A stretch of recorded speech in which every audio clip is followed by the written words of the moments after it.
feel like I'm almost all wrestled out I from this can't. weekend. I'm low key. I'm like wrestling hungover. Yeah, it doesn't stop for me either because I have to do this straight through SummerSlam Hmm. before I get any sort of break, and then gotta. I like can't wait for the summer to end because there's so much wrestling going on. Yeah, it's weird, but it I works. like I like never thought I'd complain about there being too much wrestling, but now I'm like, okay, I'm a little tired. Yeah, it's a little it's a lot. And I'll be Love completely Island honest. is over. I'm so sorry, Kay, Me too. that Love Island is over for you. It was the fastest 6 weeks of my life. It was only 6 weeks. Uh-huh. It started first I week of June. I definitely thought there was more. Yeah, but now it's over. So, can you who won Love Island? Can you fill me in? Amaya and Brian won. Amaya Papaya.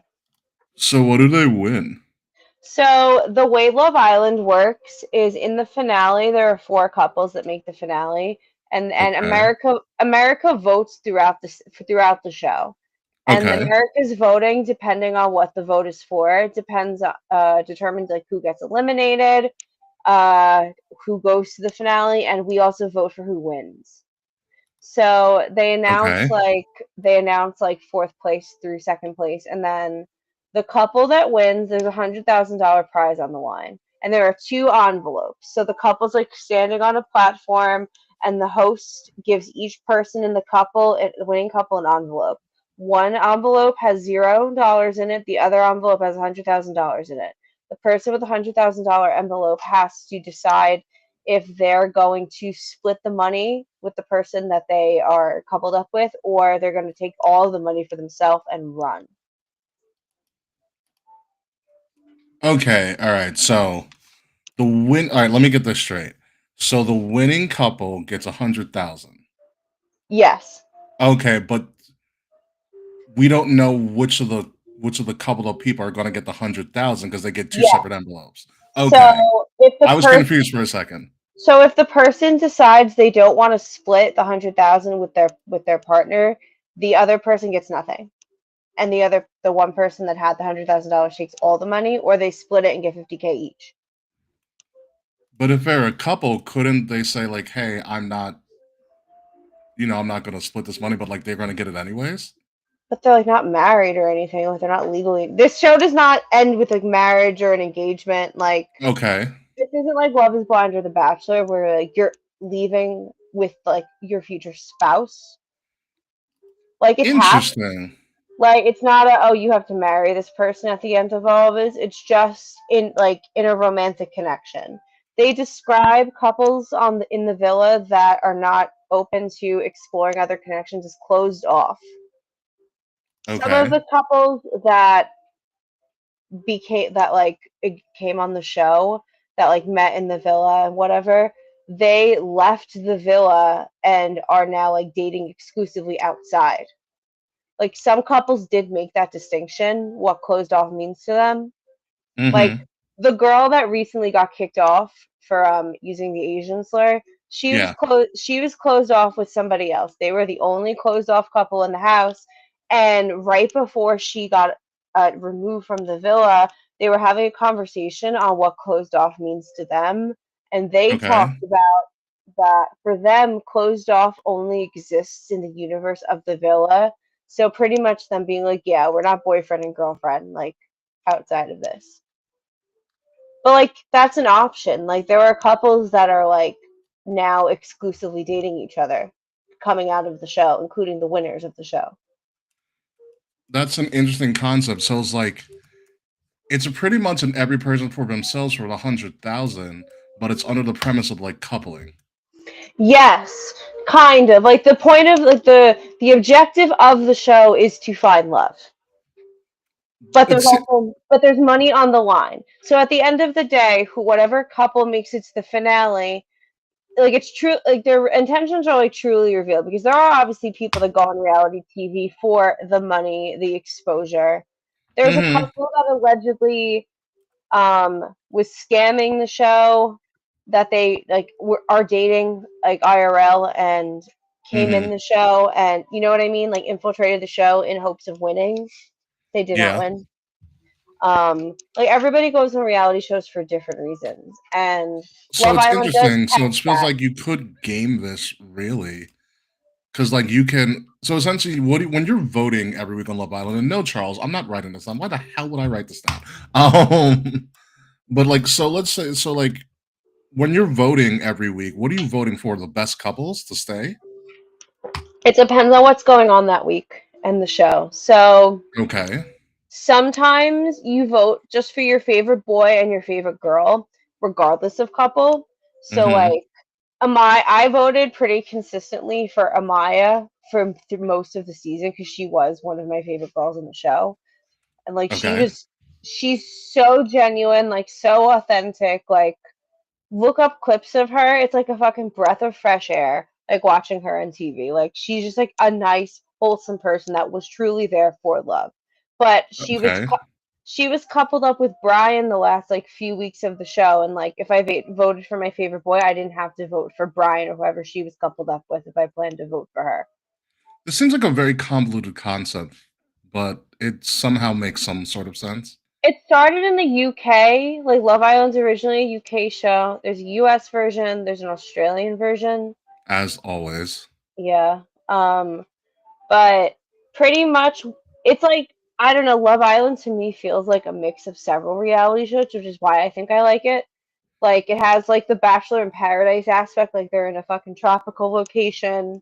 It's the temptation island of the bombshells and Casa Amor, like testing the connections. There's like physical challenges, almost like There's Survivor a little bit involved in a this. little bit of Survivor, a little bit of like I like saying I think Double Dare because I think physical challenges, but they're obviously the challenges are a lot more sexual than like Mark Summers was presenting to us.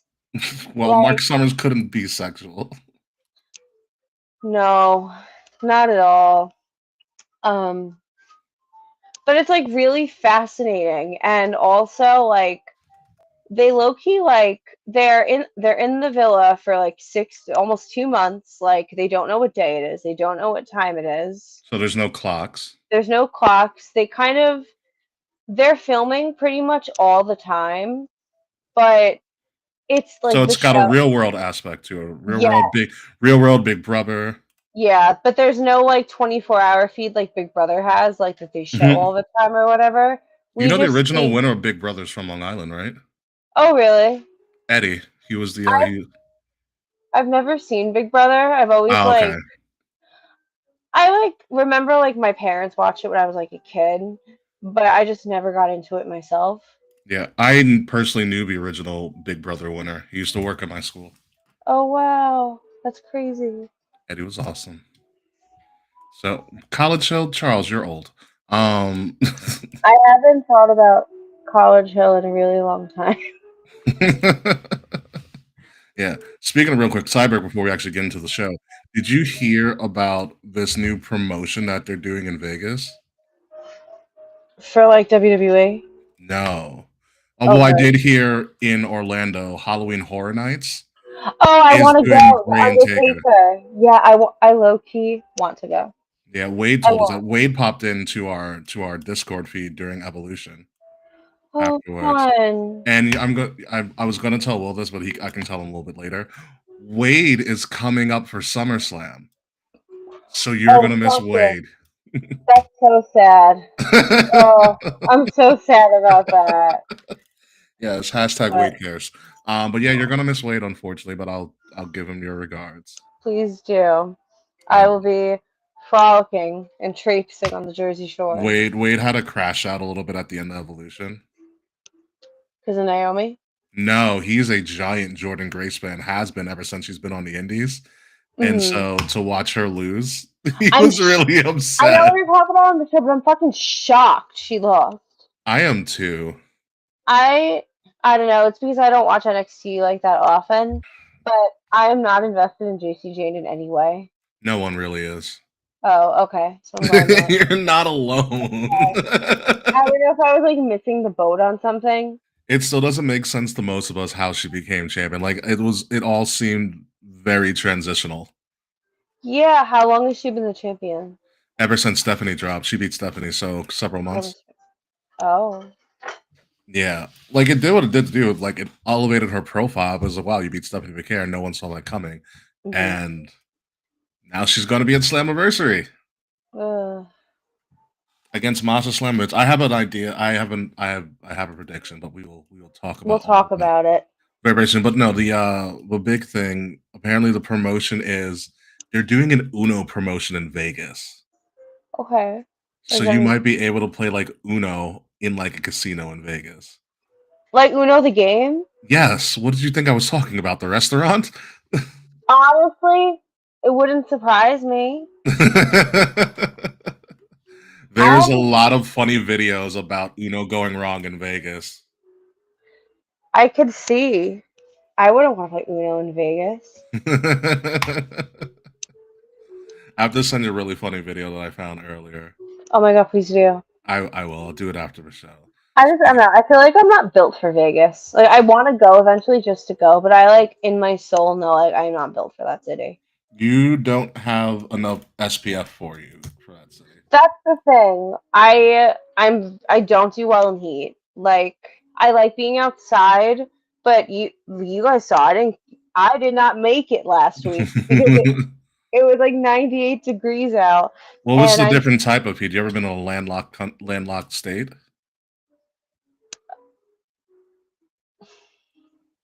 you know, You probably haven't. I don't think I have. Yeah. I Okay. might. I'm like trying to So think of the states I've been. I don't think so. I think all of them have water near them. exactly. By the way, Uno the restaurant is a very Long Island reference. Uno's based in Chicago. Continuing on, moving on. Though, um, but okay. So since you've always essentially been on the coast, somewhere you've been, some sort of coast, you're always by a body of water, and because you're by a body of water, when the wind blows, it blows cooler air for by and large for the most part. In a place like Vegas, which is by definition an oasis in the middle of the desert, Hmm. there's no legitimate body of water. So Yeah. every time wind blows, it's going to hit you in the face with warm air. Oh god. And No. that is a disgusting thing to realize for the first time. Ugh. Yeah, I think the hottest states I've been are New Orleans and like Florida. But Florida's more humid than anything. Which is all by the coast. Hmm. Yeah, there's not that much humid. It's just hot. Yeah, It's just really hot. The one time I ever got sunburned was in Vegas. that's That should, crazy. that should tell you all you need to know. How last fun. Well, yeah. Although I do have an uncle that lives in the greater Vegas area. Oh, that's cool. Yep. Yeah, my uncle Barry. With that being said, ready to get the show on the road? Yeah, let's do it. Let's do it. We need to figure out a show title. 'Cause I have no idea what we're going to call this, but we'll We'll figure it figure it out. out. Figure it out as we go It'll, along. All right. it'll come by the end. See you guys in about 3 minutes. Yeah.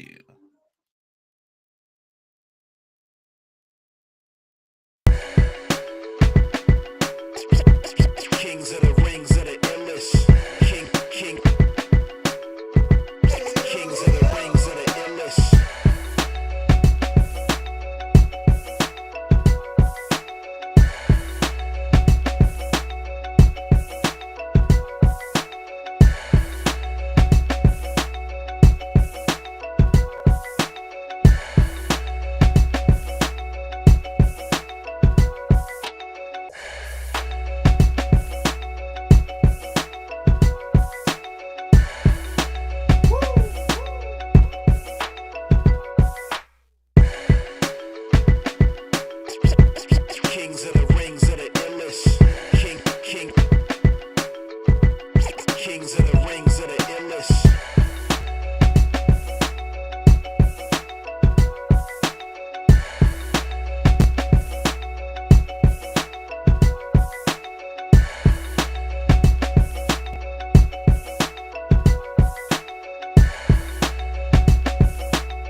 Wrestle Addict Radio HQ, representing kings of the rings to the fullest.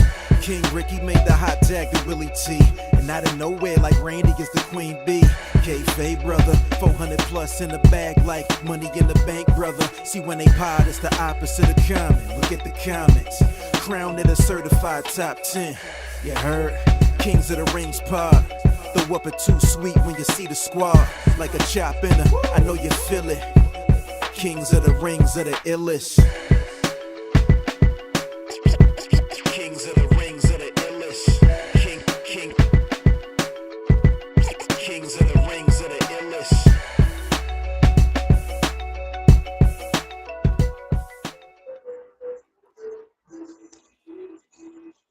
You know, now that I look at the intro video a little bit more, I'm thinking I might want to. It's an easy update. I might want to update our photos, especially if we go to events and stuff. Well, I think we should have a little photo shoot at Slammiversary Well, obviously, I think and it's beyond. you know, it's the one thing we fail to do a lot of the time. Take pictures. Take pictures with each other. I did it. Me and the Queen used to mess it up a lot. We finally got one at some point. But ladies and gentlemen, enough about Sideberg, and welcome to Kings of the Rings podcast, episode number 414. We are live on Facebook. We are live on YouTube. We are live on our Twitch channels. Thank you guys for joining us. I'm your host, King Ricky Rose. No Willie T this week. He is in parts unknown because I don't know where the hell he's at, but he's not here. But luckily for me, I have the lovely dad hat wearing, long hair bringing back kayfabe. How are you? Hi everyone. You know, it's gonna rain tomorrow, so my joints already hurt.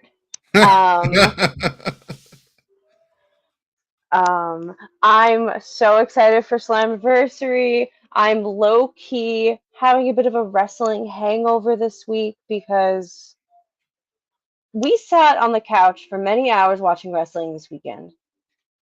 I Did can't feel my you butt. did you watch you and Liv watch most of the events?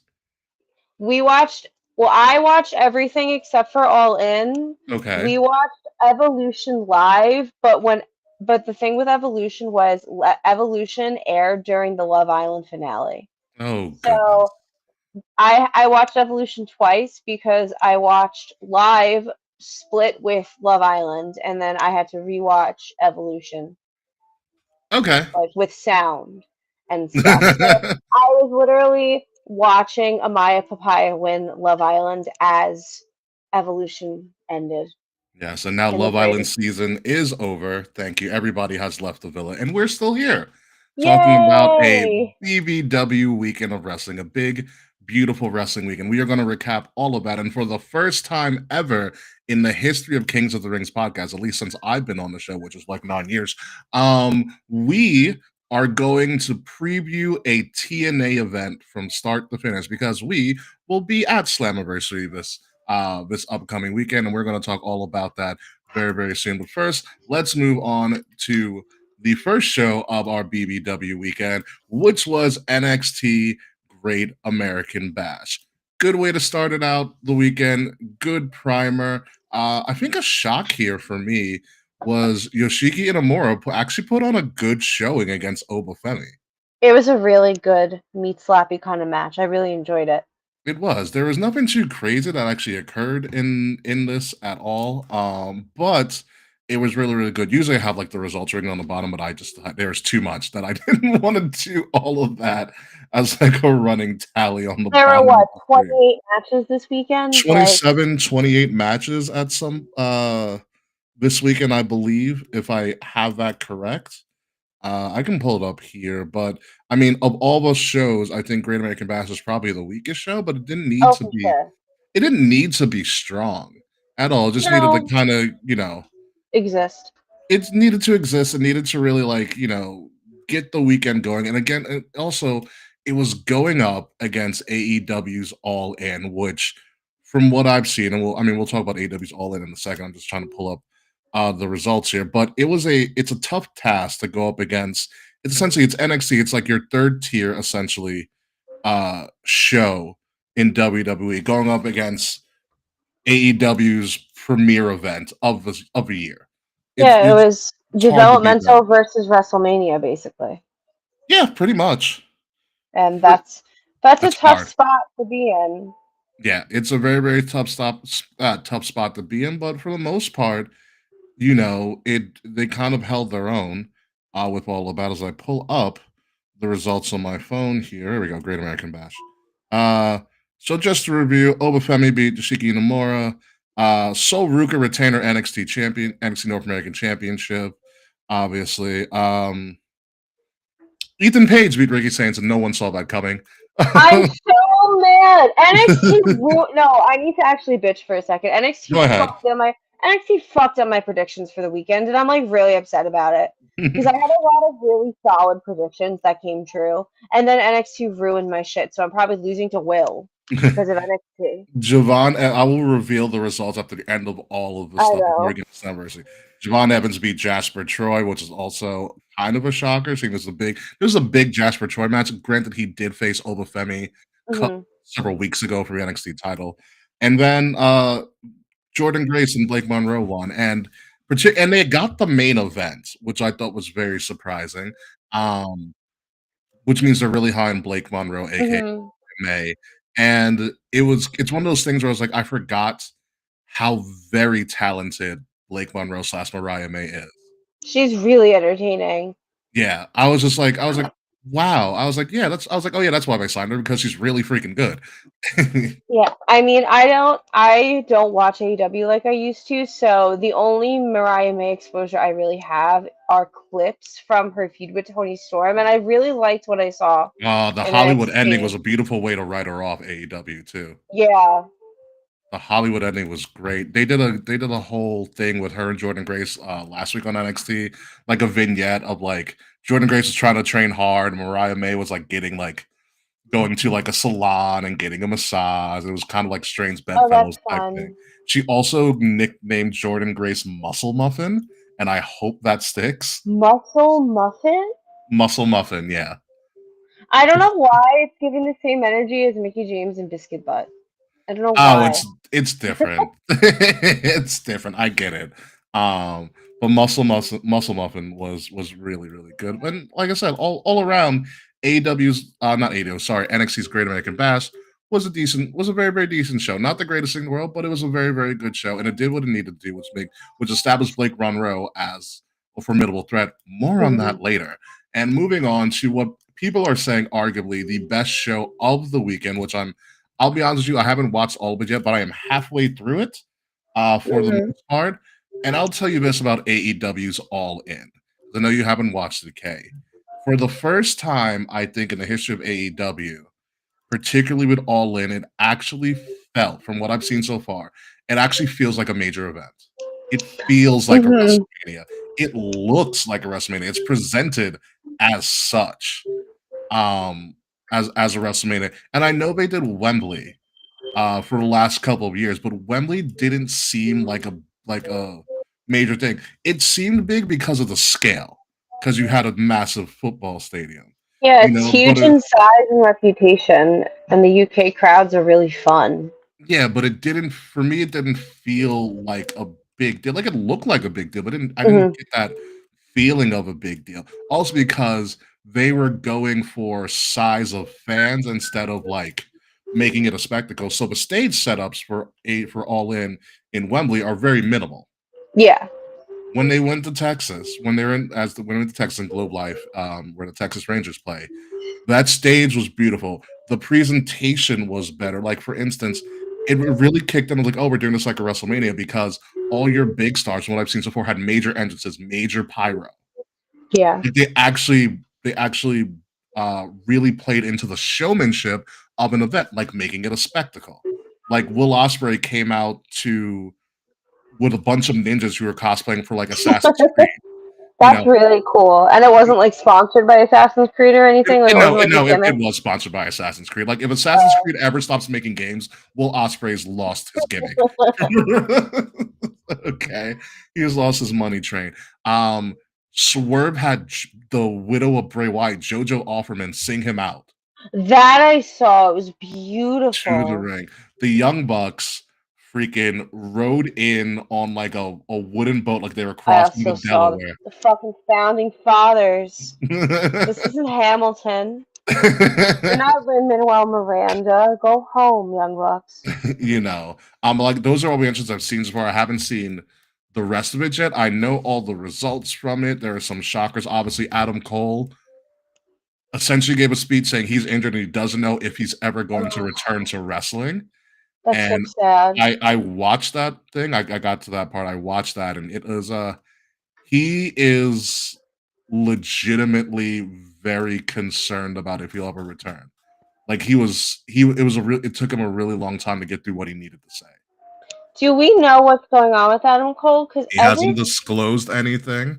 I keep Um, hearing it's like specifically a health reason and not an injury reason. Potentially, he didn't disclose it at all in when he was out there. Yeah, obviously they made into a fatal four way, which surprised everybody because Dustin Rhodes won. Didn't see that fucking coming. It's the first time he's ever held an AEW title, and he did in his hometown in Really? Texas. Yeah, every time he's gone for it, he's lost. Oh, He got I a just I yeah. assumed he was like a mid card title at some point. He was doing a Really? lot of he's been doing a lot of ROH work. Oh, But they good for gave him him. the win in his home state of Texas. All the announcers gave him a standing ovation. Oh, He was in legitimate tears because I mean Dustin's almost 60. yeah. He's probably gonna retire soon. I Probably. I would mean, and assume. also you go to like they just had Adam Cole saying he may never return to wrestling again. Yeah. You know, you can tell it was serious because the valet for Danny Garcia, Daddy Magic is his name. One of the announcers was like, "Well, what did you say to Adam when you were up there? Like when you embraced him?" He was even like choked up. Like he said, he's like, "I told him I loved him, and you know, just like that, Oh, you know, just want to move on." You know, he was very like, "I don't want to talk about it." Like whatever's happening to Adam Cole is scaring a lot of them. oh. It's what it seemed like to me. Yeah, like I mean, I don't want to speculate too hard because it's not my business, but I've seen like a lot of Instagram posts that just seems very serious. Hmm. And I hope he's okay. Yeah, it would be one of those things where it's just like, wow, Adam Cole. I really don't want Adam Cole to be like a big what if in wrestling.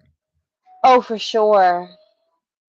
You know, because I mean, we joke about Adam Cole taking a vacation and going to AEW to be with his girlfriend. That obviously didn't pan out for him. But Adam Cole is a super talented individual. Yeah, if he had to retire like now, I feel like that would be very sad.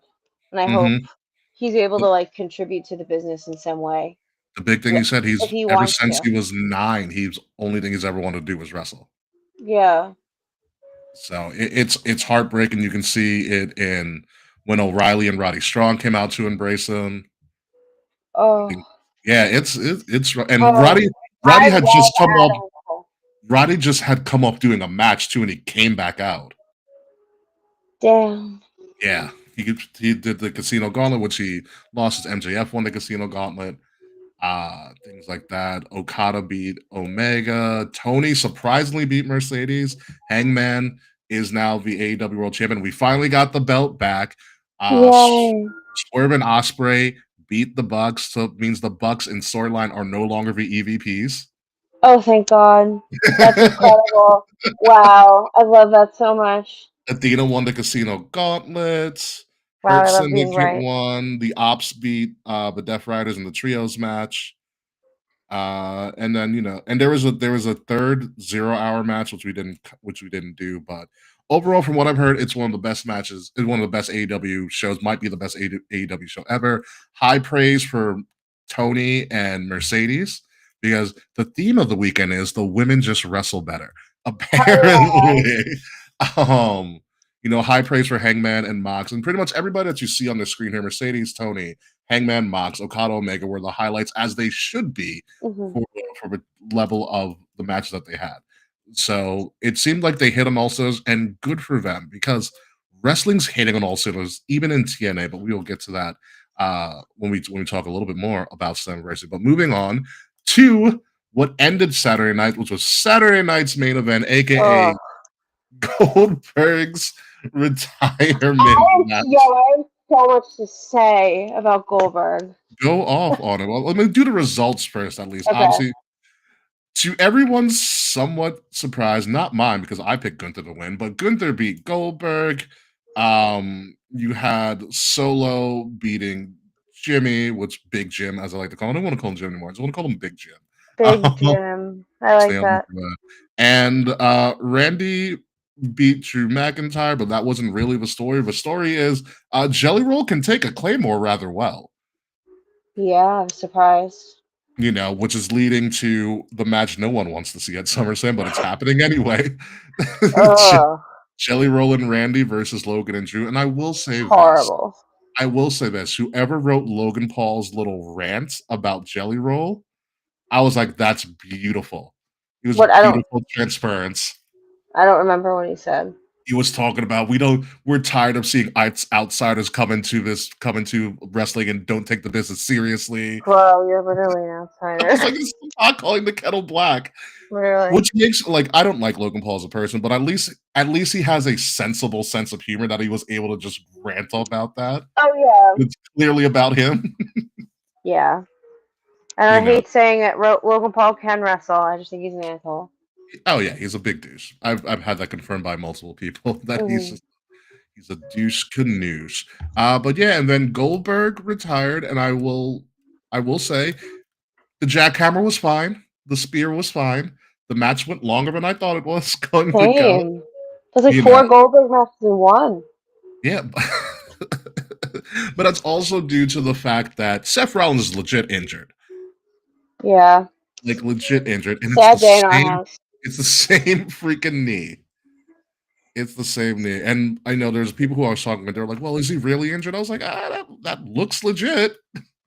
I read something this morning that Seth did not sustain the injury at Saturday Night Main Event, but that's what they're using to, cover up a pre-existing injury. Like he fucked up that knee before Saturday.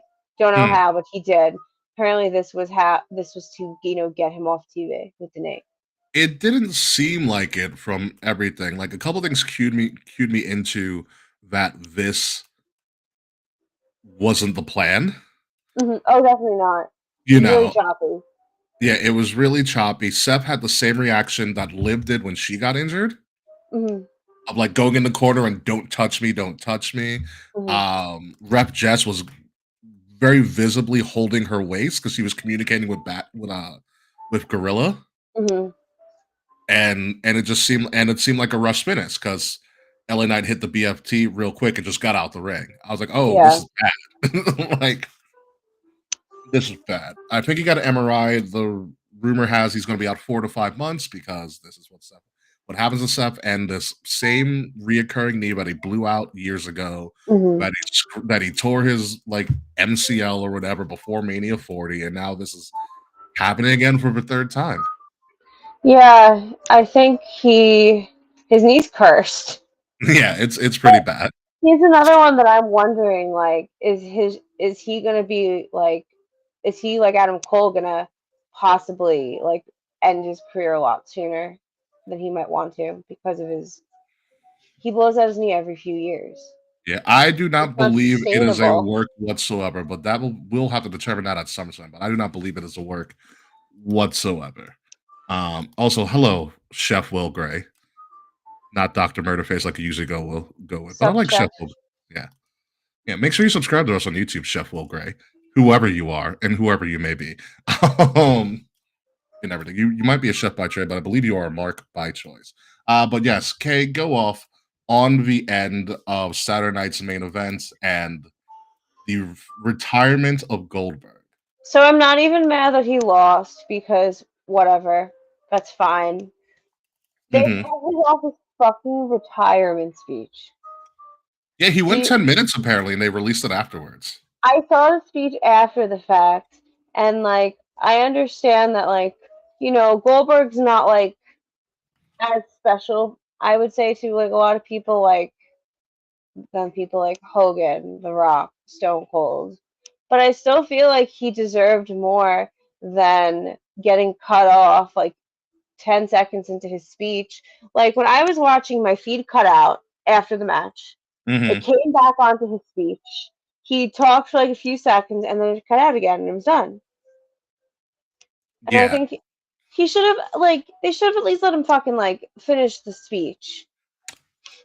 that's I don't think that's within WWE's control, especially on network TV because they were on NBC. And so Forgot they they were do NBC. have a hard out. NBC's very, very strict on that, and Hmm. most network TV is. I think what they should have done if they knew they were gonna overrun, they should have redirected everybody to Peacock so Yeah, they can continue to like see it the end of it. should have kicked off like the post show. So, like they said, post show on Peacock, boom, here's Goldberg's speech. Yeah, like I would have preferred that. Like I would have liked more attention Give to everybody that. like 30 seconds to 2 minutes to move over to Peacock, then Yeah, like they stream could whatever have. he has to say. I understand that like there are network like restrictions and stuff, but I don't know. I've been singing Goldberg's praises on this show for a really long time, Yes, and you to see have. him get disrespected rubbed me the wrong way. What did he say in his speech? I know I read the tail end where he was like, "Just love everybody," like very hippie kind of like react It ending. was surprisingly hippie, very hippie of him being like talking about like he did the whole like no matter if you're black, white, purple, whatever, like you should be nice to all human beings. All human beings deserve to be treated with respect Hmm. kind of speech, but also like how there'll never be another Goldberg except his son. It was a nice speech. Yeah. Like he talked about how grateful he was to like come back and be able to like do this in Atlanta. And he talked Mhm. about like being on the Falcons and shit. Like it was a good speech. He's actually in his older age. He's actually done very well with speaking publicly. Hmm. Because if you watch any of the old documentaries of Goldberg, or when the network came out and they talked about Goldberg, Goldberg talked about how much of a dick he was when he was younger, and he didn't appreciate the sport until he got older Yeah.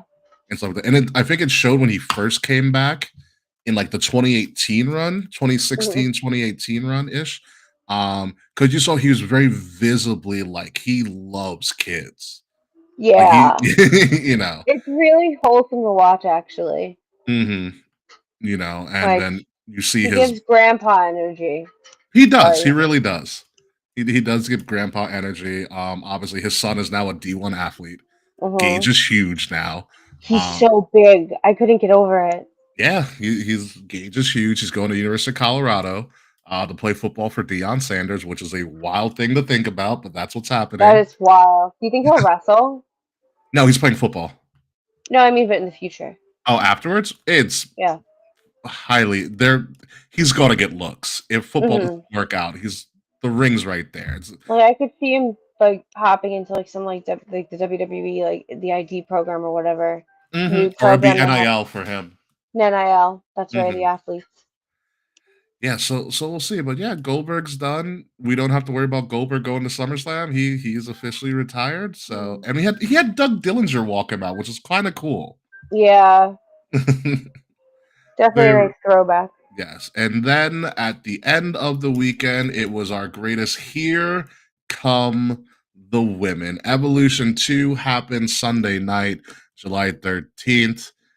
A show that had to essentially compete against Beyonce in Atlanta, a show that was poorly, in my opinion, seemed like it was an afterthought for most of WWE. Oh yeah, they did not give a fuck about this show. It appeared to me, and I've said this either last week or even I've said it to other people as well. It appeared to me that once Liv Morgan got injured, they stopped caring about this. I felt the same exact way actually, because I feel like Evolution was kind of like, she was the epicenter of it, and they were gonna kind of work it all around her, and then they're like, "Oh no, we only have one woman. What do we do?" What shall we do? And there seemed to be some pivots that happened that we just weren't aware of. Like, for instance, it was talked about via the interwebs that Nikki Bella went on a media like storm, Oh promoting really? this. She was on the Today Show promoting Evolution. Good for her. And I think it's one of those things where probably the brass of TKO WWE were like, we need somebody to promote this for us. And there's probably no one better that we have available to us than Nikki Bella, who not only obviously made her name with WWE, but also Hmm. was in Total Divas, Total Bellas, Dancing Dancing with the with the Stars. Stars. She's essentially their biggest crossover female celebrity probably Hmm. ever. Yeah, I So would agree. there's no one better for her to go on a media blitz because she's media trained in every Hmm. situation. you And know, she's a perfect choice for that. I think that's what exactly happened. Obviously, she was relegated to the battle royal. She did get her one-on-one match with Chelsea Green, which was actually a Chelsea Green dream match, which I thought was really fun to see. I really liked that match. you know, um, and by hook or by crook, whether it be by just spite, even Trish talked about how she wished it would have been promoted better. Like Hmm. even the segment Trish had with Tiffy leading up to this, like this is not good. Well, you she know, said there was like no build, like at all. yeah. And whether it be for spite or just by sheer will, they put on, of all the WWE events this weekend, Evolution is the best event they put on this weekend. And not only that, I'll go as far as saying again, like it was 7 years ago, at this moment in time, Evolution 2 is the best PLE they put on this year. Oh, and then this is my show of the year. Hmm. Like fuck Mania. This is it. This show is everything. I watched it twice and did not get bored either time. Like top to bottom, every woman did an excellent job. The battle royal was fun. Stephanie Vicaire won. Good job, Kay. Thank you. I went crazy with AJ Lee, and that didn't work out. But the battle royal was even fun. They essentially created a new potential star in Lash Legend. I was so surprised to see her in like the end of the battle royal. I really like Lash Legend a lot, Hmm. and I have really been hoping to see like her. Is she still on NXT, right? She is, yeah. She was I the lone. She's the lone person that they kept from Metaphor. She's the one that does the cooking videos on YouTube, right? She's also dating Trick Williams in real life. Yes. Oh, I didn't realize that because I watch her cooking videos sometimes. She's But also a former WNBA player. oh, Yeah, so I know too much about Lash Legend, but she was a was a former WNBA player, and she also holds the NCAA women's basketball tournament record for most rebounds in a single game at 24. oh wow, Like she's a beast. that's fucking crazy. She's a beast. She's a great athlete, and like she's gonna challenge Raquel for like best big woman in wrestling. You I know, want her to move up. obviously Stephanie gets the title fight. Which is going to be happening at Clash in Paris. The women's fatal four-way tag team match was really good. I enjoyed every women's wrestling. The last like 48 hours have been just so fucking good. The women are just better at this point. They really are. So Ruka WWE should be wrestled. Oh yeah, 3 times. WWE should be renamed to Women's Wrestling Entertainment at there this was a point. sign of that in the crowd somewhere. Oh really? I So didn't see. Ruka wrestled 3 matches in the span of like 48 hours. It's fucking crazy. Because she was on 3 matches in 72. She was on Hmm. SmackDown. She was Great American Bash. She was on. She was in the Battle Royal. she was in the The Fatal Four Fatal Way Four Way. tag match. There's a lot of things that happened in the Fatal Four tag match. Number one, Raquel finally looks like she belongs. I agree. And apparently, what came out is she got a public critique from Kevin Nash. Oh, what did he say? Kevin Nash essentially said she doesn't wrestle big enough. What do you mean, Like she doesn't like, wrestle big. like because she's like tall? Yeah, like she needs to wrestle more like she's big. Gotcha. Because she is. Raquel's huge. Hmm. Not in a bad way. She's just really tall, and she's a former Yeah. basketball player too. Like she wrestles big. Like Lash Legend wrestles big, but Lash Legend is also stupid athletic. Hmm. Raquel's not as athletic as Lash, but Lash wrestles big. And Kevin Nash was like, "You need to wrestle big." And it looks like she took that to heart. And like if you watch the match, she wrestles big. She wrestles Yeah. dominant, like she's bigger and badder than everybody. I And just feel like she found her footing. yeah, I think she had a horrible medical incident that happened to her, but Mhm. sidelined her for a very very long time. And I think it took her a while to kind of get back into the swing of things and find that persona again. Hmm. So you had that. Obviously, Sol Ruka did a great job. She's going to be a huge star. She Charlotte Flair allowed Sol Ruka to give her a soul snatch. I was like, that's a big deal. Yeah. And also Charlotte Flair got a huge ovation. Is she in her face era? You know what it was? Number one, because I was talking about this with Fretch, they were in Flair country, so she should. George's Any- Flair Country? Anything in the South is Flair country. Oh. Remember, the South was heavy WCW, and so was Ric Hmm. Flair. So Flair country. And number two, that player should be an article. I don't know if you ever read it, Kay. I didn't read it. I read the clips about the age discrepancy. Like Punk's 47, she's I think 39, and 39, people yeah. wonder when she's gonna retire. But like all these guys are almost 50 and still wrestling. Exactly. Like we just talked about Goldust pushing like 60. Literally. you know. But I think that article, and I implore you to read it, Kay, it really humanizes her. I'll check it out after the show. I think I said this last week, and I'll say it again. You actually get to hear from Ashley and not Charlotte. Yeah.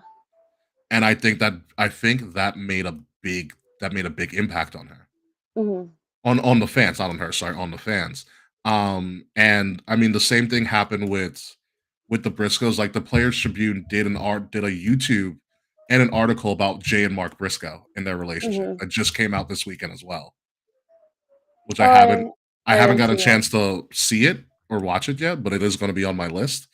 But yeah, Charlotte seems like she's becoming a natural face again, but it also looks like she's having fun with Alexa. Yeah.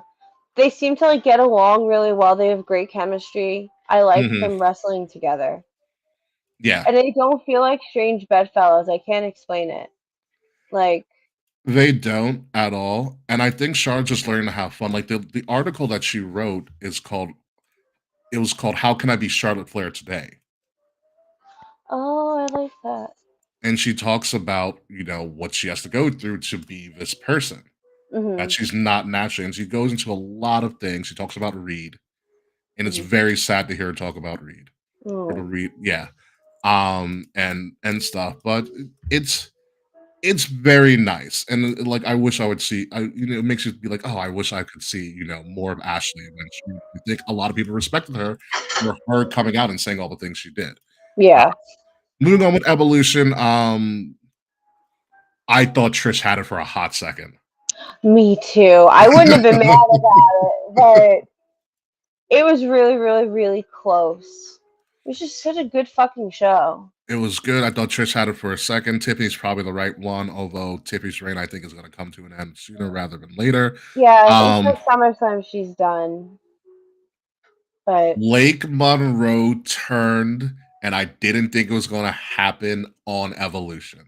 mhm. Because if you watch her work in AEW as Mariah May, she's much better as a bitch heel. Mhm. And she presented all like prim and proper, like the Barbie doll, essentially. And then she turned. I was like, okay, either Jordan Grace is gonna win and Blake is gonna turn after the match, or Jordan Grace is gonna win and Blake's gonna turn on NXT, which is coming up in like 10 minutes as we're recording the show on a Tuesday. And neither Mhm. of those things happened. JC Jade won because Blake turned on Jordan. And Yeah. I was like, wow, very surprising. So that has Slammiversary implications, which we'll talk about a little bit later. But Oh, definitely. I'm very interested to see how we're going to get bitch Blake Monroe as a heel on NXT. A couple more matches. Jade and Naomi tried to kill each other, and it was It's beautiful. great. Oh my god, it's so good. It was great. The presentation, Bianca as a special guest referee, which is a surprise on SmackDown because Bianca's back. Mhm. Apparently, she's healthy. They did a great job. Naomi coming out with half razor blade gear. I loved that gear. That's gonna be cosplayed for years to come at Fanatic Fest. Um, It was great. Her Tron is amazing. Did you read her Tron? didn't the underappreciated? It's like underappreciated third Yeah, wheel and things like that. I was like, wow, that's awesome yeah, that it she was really used that. thoughtful. Yeah. And Naomi lost, and we thought that was the end of it and everything. And then we had the main event. Io and Rhea. And it's something about it. This happens to Rhea. It seems like this common denominator too. Um, for some reason, for more often than not, they never play up Rhea's big matches. Like, remember Rhea Charlotte? We were like, Yeah, oh, okay, whatever, it's a match. And all of a sudden they tore the house down. yeah. Rhea Io was what it was and was kind of a thing, and it didn't Rhea and Io didn't seem like the best story going into Evolution. Mhm. Becky, Lyra, Bailey seemed like the best story going into Evolution. Mhm. And then granted they opened up the show and it was a fantastically great technical match. After knowing what happened on Raw, I really feel bad for Bailey. Me too. There's Just a quick something weird thought. about that booking. I thought I did. Just a quick thought. I'm so shocked that Lyra won on Raw. I Makes did. no You know sense why? to me. Because of all We the just four did horsewomen this. combinations, well, number one, we just did this. It'll be like the third time they've done this in like the last year or two. Number two, of all the four horsewomen combinations, we never see Bailey and Becky. Never. Do they And like not get along like that much or something? I don't know. I think I honestly don't know. I do kind of surmise, and I took this from somebody that I saw online, that they treat Bailey like they treat Sami Zayn. Yes. Yes, they do treat her like Sami Zayn. Mm-hmm. And it's Like a good, fucking but not good shame. enough to like elevate someone, which is a shame because I'm thinking SummerSlam, your second biggest show of the year historically, Becky Bailey, it writes itself. It's a great match for SummerSlam. Yeah. I don't fucking want Becky and Lyra again. And it's no offense to Lyra. I like Lyra, but we've seen this match already. I Like, want how to are you see gonna her. make this I different? want to see her work with other women. Just Yeah. like I want to see Becky work with other women. Becky Hogan, indeed. She's never gonna beat those allegations. Especially after coming out in yellow and red. I kept On seeing Raw. I kept seeing Becky Hogan and Rhea Hogan comments all night on social media on Sunday. But back to Rhea and Io. My lord, what a match. Incredible. Incredible. I'm gonna have to compare it to Mercedes and Tony because I think Mercedes and Tony also put on probably the match of the night at Probably. AEW All In. From what I've heard, I haven't seen it yet. But to have Michael Cole on Monday say Io's probably the best wrestler in the world and the best, like one of the best matches he's ever called, was wild for him to say. He's not wrong. She's absolutely incredible. She's an incredible wrestler. Mm-hmm. She has a great personality. She's funny.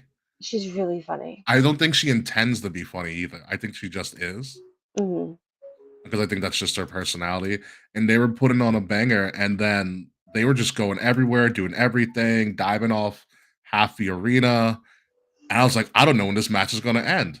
It reminded me of a more elevated from Evolution 1, Charlotte and Becky. That is true. Bailey had the best attendance record of the four horsewomen. Mm-hmm. Granted, yes. Granted, yes. Yeah, it did remind me of Charlotte Becky, but just it just seemed more intense than that. It was more intense. And then I had this like savant moment at the end of the match. They hit the Spanish Fly because it looked like a super riptide. I was like, oh, this match is over. Mm-hmm. And then they hit the Spanish Fly. And when Michael Cole said both women are knocked out on the floor, and I saw how they were laying, I said, oh my God, they're cashing it. Like, it's happening. Yeah. Like, they weren't moving either. And I was like, oh, it's happening. And Naomi came out to a massive pop from the crowd. She brings out Daphne LaShawn, which was kind of not needed, but also I kind of like the symbolism of it in a weird African American way. Because she brought out Daphne. She gave the briefcase to Alicia Taylor. I was like, oh, this is an interesting, but it was also an interesting visual from like a cultural perspective. Yeah, in definitely. WWE. Because it was Alicia Taylor because Lillian Garcia was unfortunately not around because she had a vocal sickness or something like that. And something messed up with her vocal cords, or she probably has like a sore throat or something and couldn't really enunciate. Yeah. And Naomi doesn't hear the bell the first time, which I find hysterical. I didn't notice that. So Alicia Taylor, she's cashing in, blah blah blah, and the bell keeper rings the bell, and she's so excited, and I guess the crowd is so loud she doesn't hear it. And Alicia Taylor finishes like for the world title because if you see Naomi's about to hit Io, like Io's in position to get hit. Yeah. Naomi's about to hit Io. Naomi turns around and jumps up and says, "Ring the bell." But I was like, she rang the bell. Like they the rang the first bell. the first time I watched, the Love Island finale started at like 8. It came on Peacock like 8:35 on Okay. Sunday. So I had Love Island on the big screen. I had Evolution on the iPad. So I'm watching Love Island as I'm watching Evolution. So like they're like revealing like who's like possibly getting the money. And all of a sudden Naomi cashed it. I'm just like, oh my god, there's a lot going on right now. Yeah, it was crazy. She cashed in, she 2 out, hit the split leg moonsault. She won. She had one of the greatest visuals ever, like the psychotic "I have the title now" Yeah.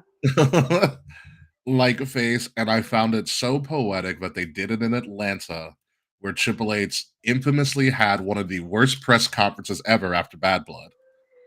Oh my god, that's right. That's why I texted what I said at the end of the show. Oh yeah. I wasn't even thinking about the press conference when you texted that. Yeah, that's what I was thinking about the whole time. Like notoriously having one of the worst pressers ever and Yeah. getting so much bad backlash from it, and rightfully so, as we discussed on the show. Yeah.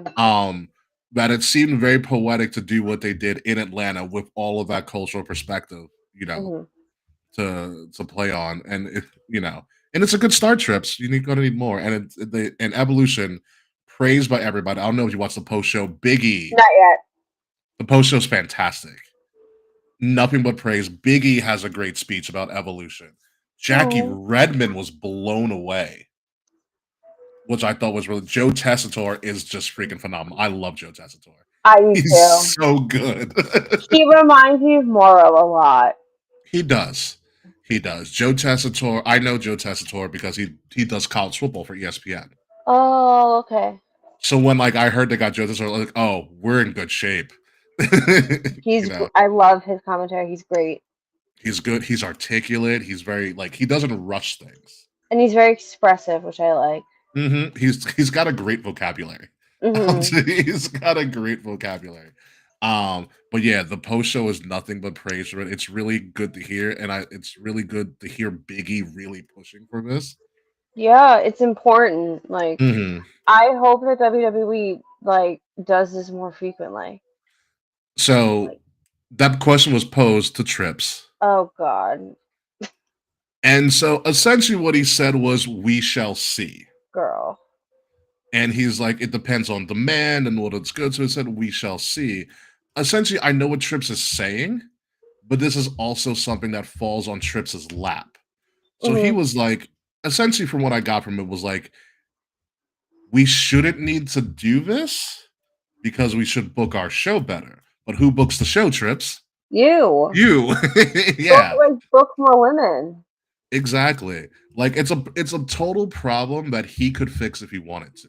Yeah, but he doesn't want to. And he's like, we're gonna, and he did, oh, we gotta figure out if the demands for it. The demand is always gonna be for it if the women aren't going to be booked better. Hmm. That's the answer. you know. But this is the thing. I think even if the women do eventually get booked better, I still think there will be demand for Evolution because both Evolutions have been fucking stellar pay-per-views. It's been the best pay-per-view of the year, two times they did it. Twice. Like, And there's also a thing to be said for it'd be good for if I'm putting like my company hat on, marketing and expansion. yeah, like I love that they are working, that Maybelline is their cosmetic partner. And they had two Maybelline commercial spots Yeah, that's really cool. Like with like as a, Jade and I think someone else. I forgot who the other one was. I probably missed it because I was also in the villa. So, but as a wrestling fan who also like is a lifelong cosmetics wearer, it's really cool to see like two of my like you would assume like virtually separate interests together hmm because there's so much you could do with that. Like beauty social media is a huge thing. Like you could do get ready, like the talented could you get ready with me? They can do tutorials. Like, There's a video of Shawn Michaels on the makeup table getting ready for Great American Bash. It's really funny. that's cute. But like, they can do so much Yeah. with these specialty like partnerships. Like, it doesn't have to be all Slim Jims and man stuff. Like, This is exactly what I was going with, Sir Charles. With a roster like WWE and the partnerships they have, you could do specialty PLEs regularly. oh, absolutely. You know, you can do one for the women. You can do one. I mean, they literally did essentially a Lucha Libre show with AAA. Yeah, Collide. and that was You know, also a really great show. you can do, I don't know what you would call it, but you can do like a Black History Month special thing with all of your people of color or Black or That would African also be Americans great. Yeah. on the right. You can Latin American History Month is like the next month. You know, you can do a lot of specialty PLEs and essentially have them rotate on a yearly basis I agree. But because it's only going to benefit them in the long run. I agree. I feel like It's, a lot of people would find us being too woke but it's, for I having mean, this opinion. potentially, but guess what? It's going to work. It's going to keep on bringing in new fans from all across the Yeah. spectrum. Like, wrestling is not just a sport for like men. It's not just a sport for like white folks. Like, everybody watches wrestling. Mm-hmm. And I think it would be really smart of WWE to continue, exploring these markets. Like, you know how many girls and gays watch wrestling? Oh, so many. Like, the amount of like TikTok accounts I like find that are also like they cover wrestling and like Drag Race so much. There's a lot of in the amount of time that I've done this show and commented on wrestling, the amount of females or female-bodied individuals that have begun to watch wrestling has grown like exponentially. It is Yeah. absolutely absurd. That's essentially how I found all of y'all in the Valkyrie. Yeah. Because I was like, we have something. There's something coming. You Mhm. know, we need to hop on it. And I'm so happy to be right about that. For a myriad of reasons. But be it as it may, it's something that they can also do, like I said, with African Americans, with Latin, with people of Latin descent. They That could you do could Pride if they really wanted. that might be too much of them, but Mm. I agree. You know, and it's one of those things where you could have it on a rotating basis where you do, I don't even know what you would call it. You know, it would be they would market it in some sort of special way where you're going to Mhm. focus on a particular group this year. Like Evolution can be part of a 3 to 4 show rotating thing every year. Mhm. Once every 3 to 4 years, you get Evolution. Another year, you get one that's focused on African Americans. Another one, you get one focused on a show focused on Latin American styles and things. Mhm. You can do a whole thing, Yeah. and it'll be successful every time. It I would. guarantee it. And they think of all like the unique sponsorships you can bring in. Oh, absolutely. People would like companies would eat that up, Yeah. especially companies that are more centered towards those individual groups. Like I was saying, I think I was saying this in our group chat. Like if WWE ever collabed with like Fenty, for example, like I know Fenty's more expensive than Maybelline, but that's a huge fucking collaboration. Exactly. Like, So I really hope WWE focuses on that and really, you know, put some thought into that. Uh Charles is doing the Charles pay-per-views. Clash at the Cookout would be great, but it's never going to fly. Incredible alliteration. Pride Before the Fall? I don't know. You I gotta think wait. we can do better. I think we can do better too. I do like Clash at the Cookout, though. I do too. I think we do better in that as well. But even as a make, hey, do you want to, now that we're at the end of this BBW weekend review, do you want to know where you stand in the prediction battle? Probably fucking losing to Will because of NXT. Well, all right, here we are after our past week in the current standings. Remaining in first place, Shut Kay the fuck up! with 78 points. Will How is am in I still winning? Will is in second with 76, and I am still in third with 72. Wow! Congratulations. Wow, this is great. It's still really close. We still have hundreds of more shows to go I through, know. but you are holding But on by a thread right now. I've survived several shows now. Yeah, you have. You're holding steady at Yeah, this. It may be your year this time around. I think so. We will see. And now let's get to what the thing that we haven't done ever. For the first time ever on the history of a show, we are previewing a TNA event, and not only is it a TNA event, it's essentially one of it's TNA's WrestleMania. It is Yeah. Slammiversary. It is going to be happening this Sunday, June 20th, from Elmont, New York, because I'm not going to say it's from Long Island and be that generic. I'm not that guy because I Yeah. am from Long Island. It is from Elmont, New York, damn it, the home of the Belmont Stakes. Well, will be when they finish redoing that, and probably one of the best hockey arenas I've ever been in. The Let's UBS Arena go is Islanders. is freaking fantastic. And yes, let's go Islanders, even though we had a really bad season, but we had the number Mhm. one pick this year. Well, This is my first TNA event mine too. ever. I know the Queen has gone to several TNA events. I was talking to Smiley earlier today. She has also gone to several TNA events. Will Tarashak was a got into wrestling via TNA, you know, Yeah. during that time. So this is going to be very special, and it was a gift to Kay from myself and Will. Thank you guys. You're very, very welcome. And we're very excited for the Hollow wedding. This is our wedding gift for you Yes. to enjoy some wrestling. And we spared no expense for this, as we will find out on Sunday with all of Y'all. this. And TNA is doing a lot for this. And I recently found out a couple of hours before the show that the president of TNA stated, due to the high making a mess over here, okay? Jeez. Goodness. What is going on? Is that Boris? Come here. It's definitely Boris. Good job. It is definitely Boris. Oh my god, the chaos going on in the household there of kayfabe. Goodness freaking gracious. Anywho, as I was saying, as Kate decides to fix all of the stuff going on right there. I was informed a couple of hours before the show began via social media that Carlos Silva, the head of TNA, posted that due to the high demand for tickets for Slammiversary this Sunday, they have decided to move the stage back and open up more seats for TNA Slammiversary. So that I feel is a wonderful sign and a good sign for TNA and the popularity of TNA and where TNA might go. There is also talks that TNA is searching for a new television rights deal so that TNA can be seen to more people on a more consistent basis. I know for myself, it's really hard for me to watch TNA on a weekly basis. I don't have Access TV, and Access TV is pretty hard to find.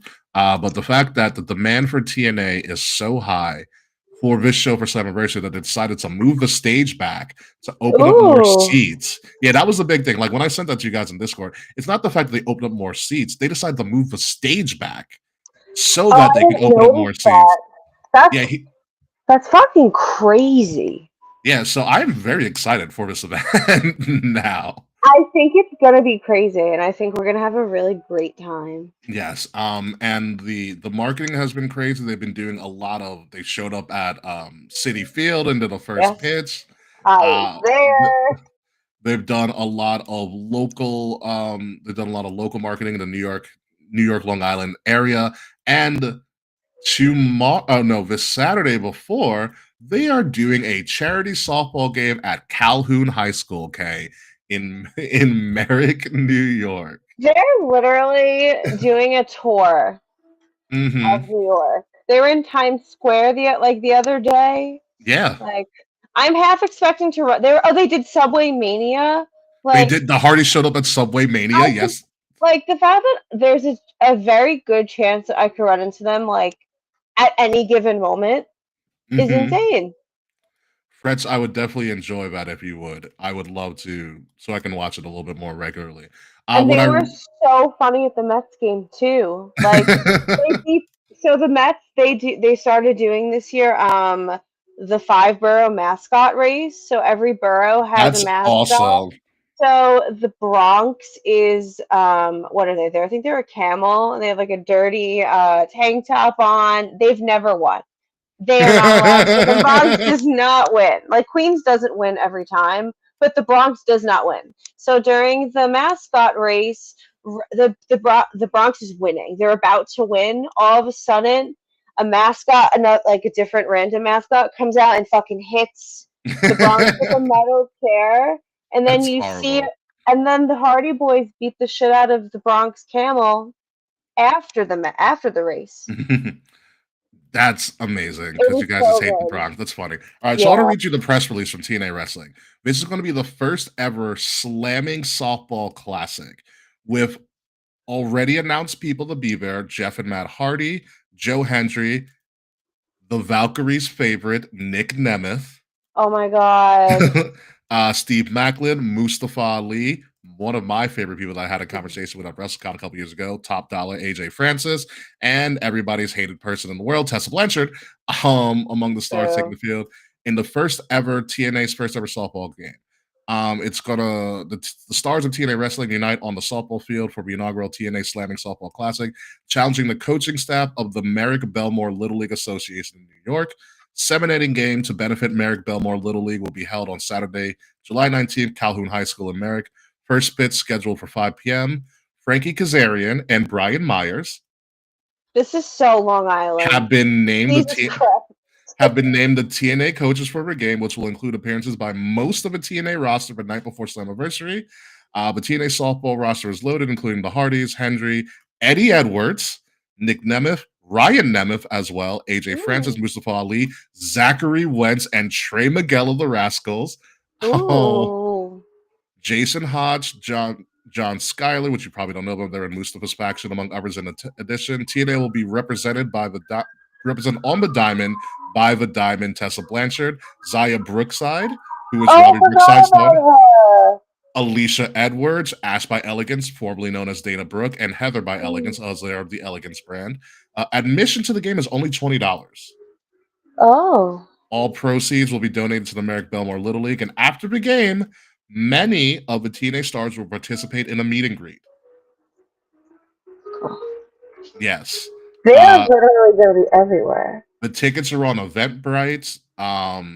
Obviously, since it's a Little League wherever venue, seating is limited, so you are encouraged to bring your own lawn chair if you can. Mm-hmm. So I'm really considering going. I was going to invite you, Kay, if you wanted to take a venture down. I cannot do that. I would love to go. I just stopped sending money. Did you? I was like, do you want me to just come get you? No. Because, like, between this going to Slammiversary, like, I just made a lot of wedding payments this week. My credit card's on fire. You literally sent me the meet and greet info for Slammiversary as I was finished paying off my wedding dress. Damn, I'm sorry. Literally, I'm like, final payment as you're like, the Hardy Boys meet and greet. I'm like, yeah, they are going to be meet and greets after the event, include the Hardy Boys, the Iconics, now known as the Inspiration, which I'm really considering that. I can't wait to see them. So here's the cool thing about the meet and greets that I read on TNA's website. There is no limit to the number of people that can be in the photo. Oh. So that might change things for you financially. You mean Will could like go in do thirdsies on photos on the Hardys and or the Inspiration, aka the Iconics. That's great for our social media presence. You especially if we wear merch. Exactly. You also could just get Jeff Hardy by yourself. You don't have to do both Hardys. I've never met Matt. I met Jeff once in like I did the virtual meet and greet during COVID, and I met Jeff during that, but I've never met Matt. It'd be fun to get at least a picture of the Hardys or the Inspiration. We can talk about it later when we get there or figure it out. So, but I like where your head's at. I forgot. I got to look at the list of meet and greets. You can do it in the post show or whatever really quickly. Yeah. Let's get into this card. Like I said, it's 7 matches. It's really well put together. I can give you the story for most of them. I'm going to be asking questions because I'm gonna tell you as much as I can, Kay. with all of this, and I'm gonna write down our answers and all Are that we stuff. counting this towards our predictions? Oh yeah, no, this counts. Oh, this counts. This counts. Now we're adding this. We're gonna go in on Alright. this. We're gonna go in on this. We're gonna add a little Wow. wild card here, which is gonna WrestleMania be. Radio does not watch TNA, yet we're going to TNA and predicting on it. Listen, I spent the better part of 2 days watching all the TNA highlights for the last like month and a half. I feel like I'm pretty confident in this. And Well, TNA's fun. TNA's I fun. think I'm gonna love TNA. It's just I've just never been able to watch it. That's all. Yeah, it's good. And you know who announces TNA? Tom Phillips Fuck Face Me Phillips. and Aiden English is Oh, actually. wow. Okay, I love that. It was really funny. I forgot what I was watching. Sideburging real quick. I forgot what I was watching. I was watching one of the episodes, and Tom Phillips said something. He was making some sort of analogy, and Aiden English literally on the mic was like, "You are so white." And Tom's like, "You can't call me white." He's Aiden like, English "The hell I is paler can." than me. Yeah. So Fretz watches TNA. Fretz, we knew Will was going to bed, which we kind of did. We should have had you on, but anyhow, we're Yeah, gonna we go. should've. Yeah, another time, friends. We're gonna go to the main event. The TNA World Championship is on the line. Trick Williams of NXT, who Mhm. owns the TNA Championship, is going in a triple threat match against I Believe in Joe Hendry, which you're gonna have your first Joe Hendry I experience. can't wait. I can't wait. I can't I wait. met him last year at Comic-Con, which was pretty awesome. Versus God, you did. versus everybody's favorite, native New Yorker, Mike Santana of Santana and Ortiz. I would say even more than Trick Williams, Santana's, going to be the hometown darling for this. Seeing Santana in New York is a wild experience. Yeah, I'm very excited for this. I don't know how this is going to go because obviously it's Joe Hendry. Here's what I think for this. I do not believe Trick Williams is leaving Long Island with that championship. Oh, absolutely not. I think No way. it goes back to TNA. I am really, from what I've seen, you have a Joe Hendry story. He's like, I helped put TNA on my back and put it up, Mhm. and elevate that title and the brand, which he did. And then you also have Mike Santana, who's essentially the heart and soul of TNA. Mhm. And he's been doing great work, especially on NXT, because he's shown up on NXT a couple of times. And I think a feel good moment The because hometown win. I think there's going to be another thing that's going to be like, oh, what do we do now? But I think the feel good moment is Mike Santana wins the title and brings it back to think TNA. so too. Like before Santana was added to the match, I was confident Joe Hendry was winning. I was too. But like a hometown win is undeniable. Especially since they announced they're opening up more seats for this event. Yeah. So I think the old adage is you make sure the fans go home happy. I think that's gonna happen here. But I do think I think if Joe Hendry does win, the fans would still go home happy, but it's a different kind of happy. Like if a New Yorker wins in New York, we're going nuts. Oh yeah. Mr. Kretz, we're gonna have him on for AEW All Out since he's going. That's true. We can definitely have you on for AEW All Out. We can definitely have you for that or beforehand. But yeah, I think Santana gets this. I think I do too. I think Trick and Joe Hendry are just going to be it's going to be like the Becky, Bailey, Lyra situation. Yeah, for sure. And I'm still excited for this. I think it's going to be a well-placed main event, and things like that. So moving on to the next match on this card, winner take all. It's not like Kenny Omega and Okada who battled for a brand new freaking championship. Which I'm so upset about. So winner takes all. This is winner takes all. Masha Slamovich is putting her TNA Knockouts title on the line versus JC Jane, who is putting the NXT Women's Championship on the line.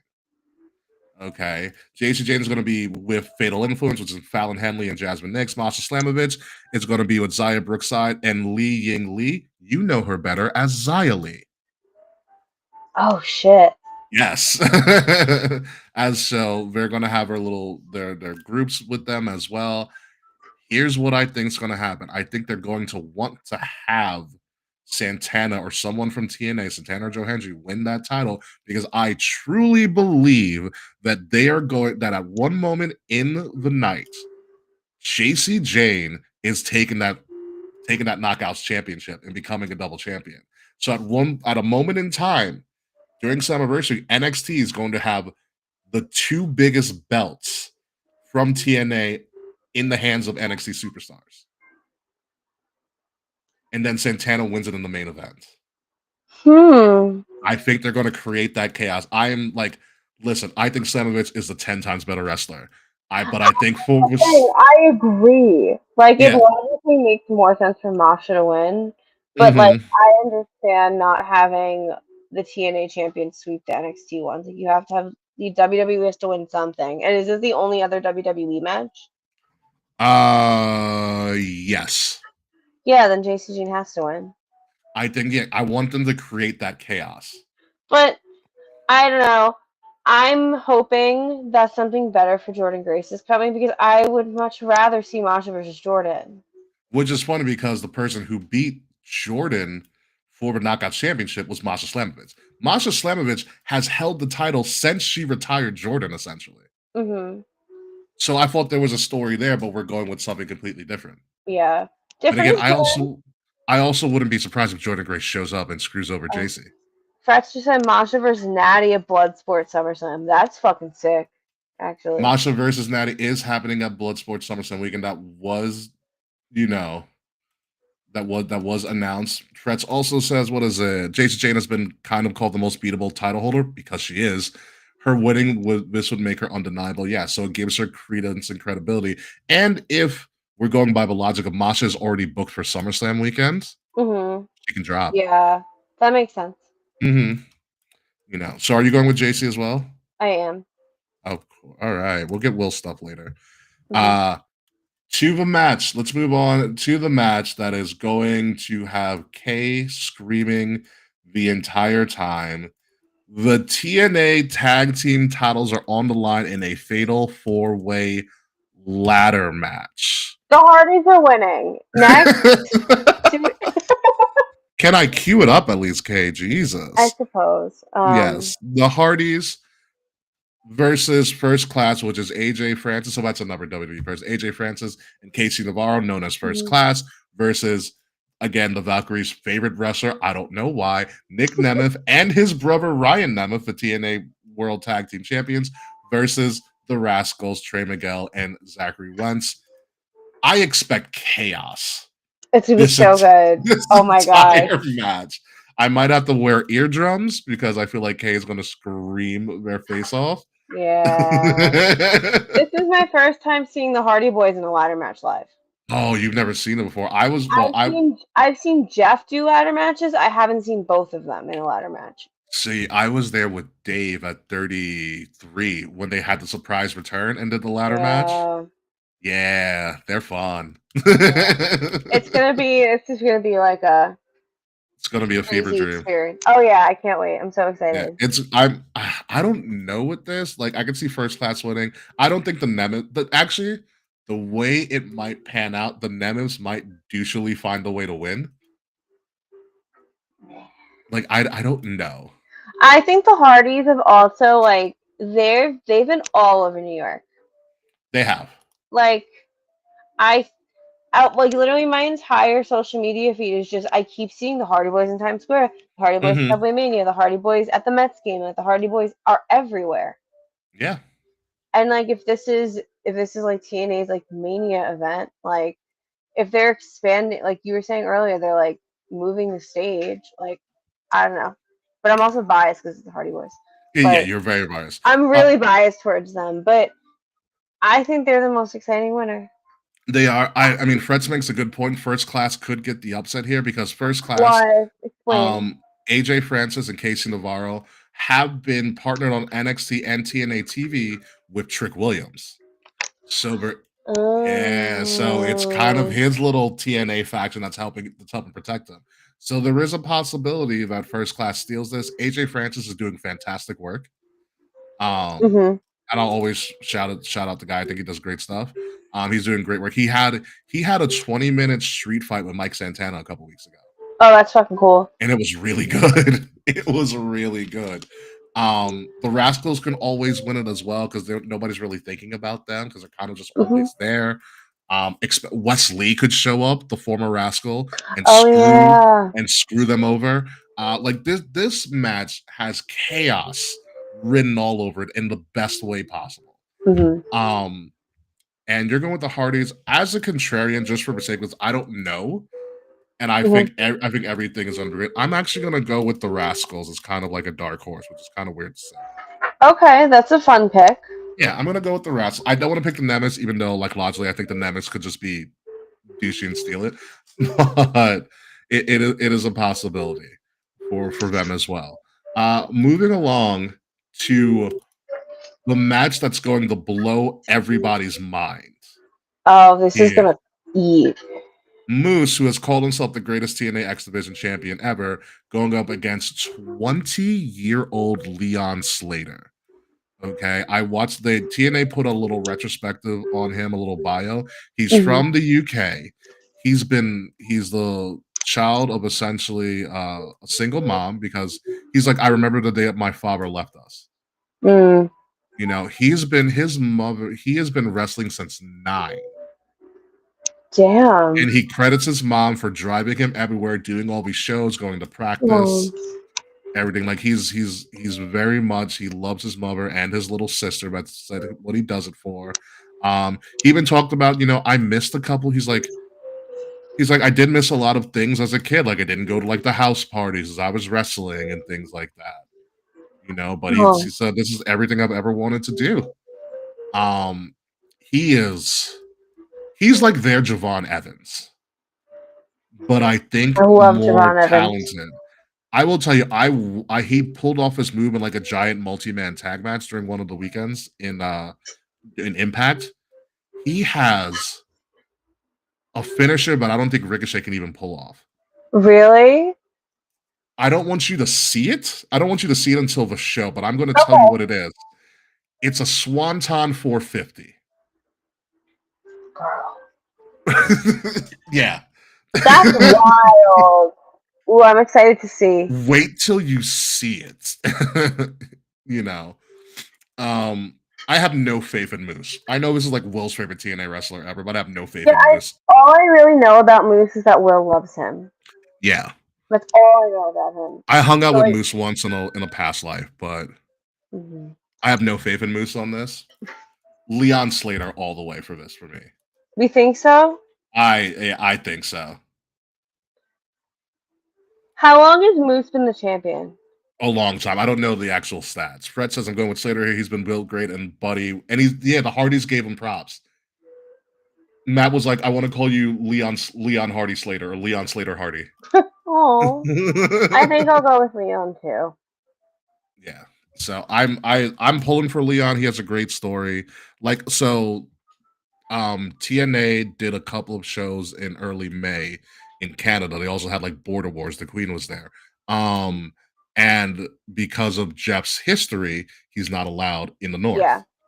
So Leon Slater subbed in for Jeff. Oh, that's cool. Like with Matt. Mm-hmm. That's fucking cool. So and they've sang his praises ever since. Oh, that's really nice. Yeah. So it's really good. Leon Slater, what I've seen of him, he's unbelievably talented. It's to the point where like, how did you not get on WWE or AEW's radar? Maybe he didn't want to be. He's also only 20. That's true. He's a baby. Yeah, I mean, so is Javon Evans is like 2021. Yeah. So He has his whole life to sign if he really wants to. exactly, and he's only going to get better. Yeah. And more dynamic. So yeah, Leon Slater all the way with that.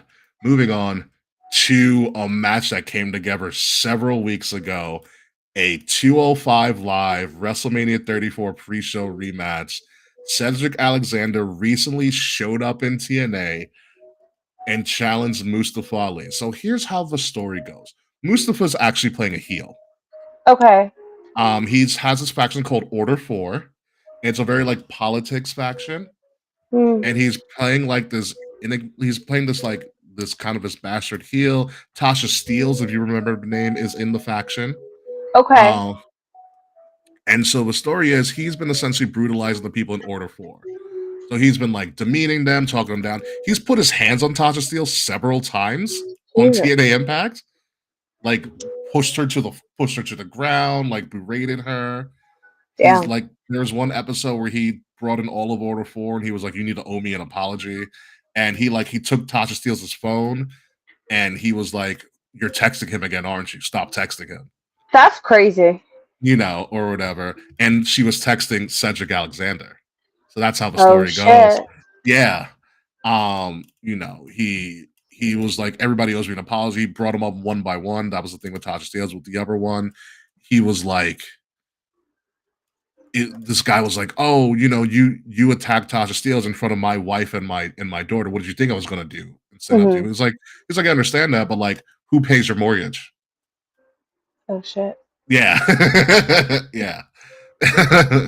and things like that. So all of them, and then Cedric came out and Tasha was like, Cedric's been texting me, blah blah blah. And Mustafa and Cedric's like, yo, you need to stop this. Like, remember in 205 Live when they were chanting our name and stuff like that? Like, we can get back that. You can be that person. And Mustafa was like, I don't want your goddamn help. He was like, what I want is what you stole from me. You stole my WrestleMania moment. You beat me at WrestleMania for the cruiserweight title.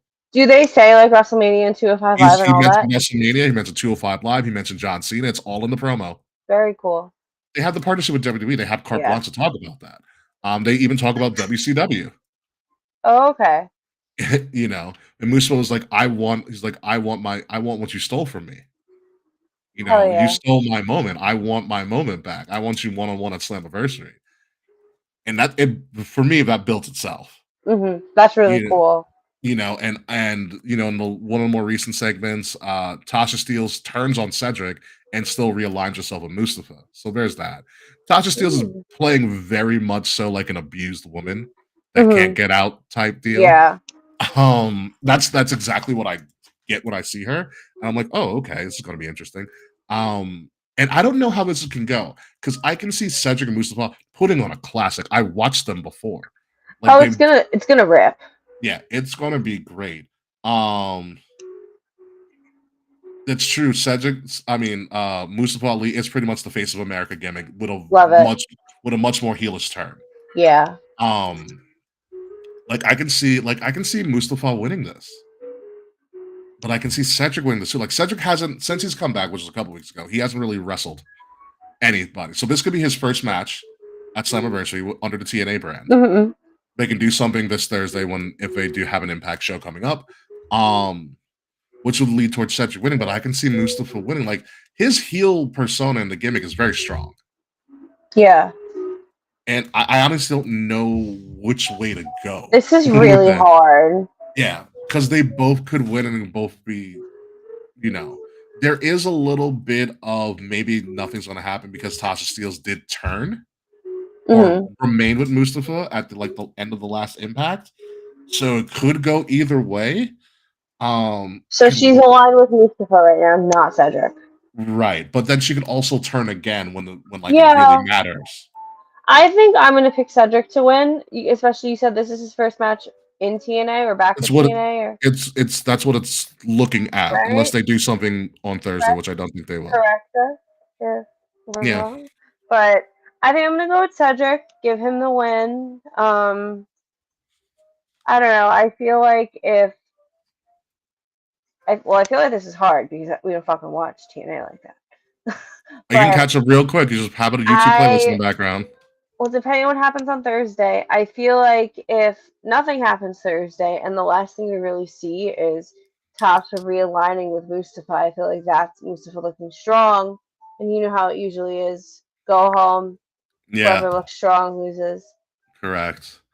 I'm gonna go just for the sake. I don't really care at this point, but I'm gonna go with Mustafa because I can see this continuing for a pretty long time.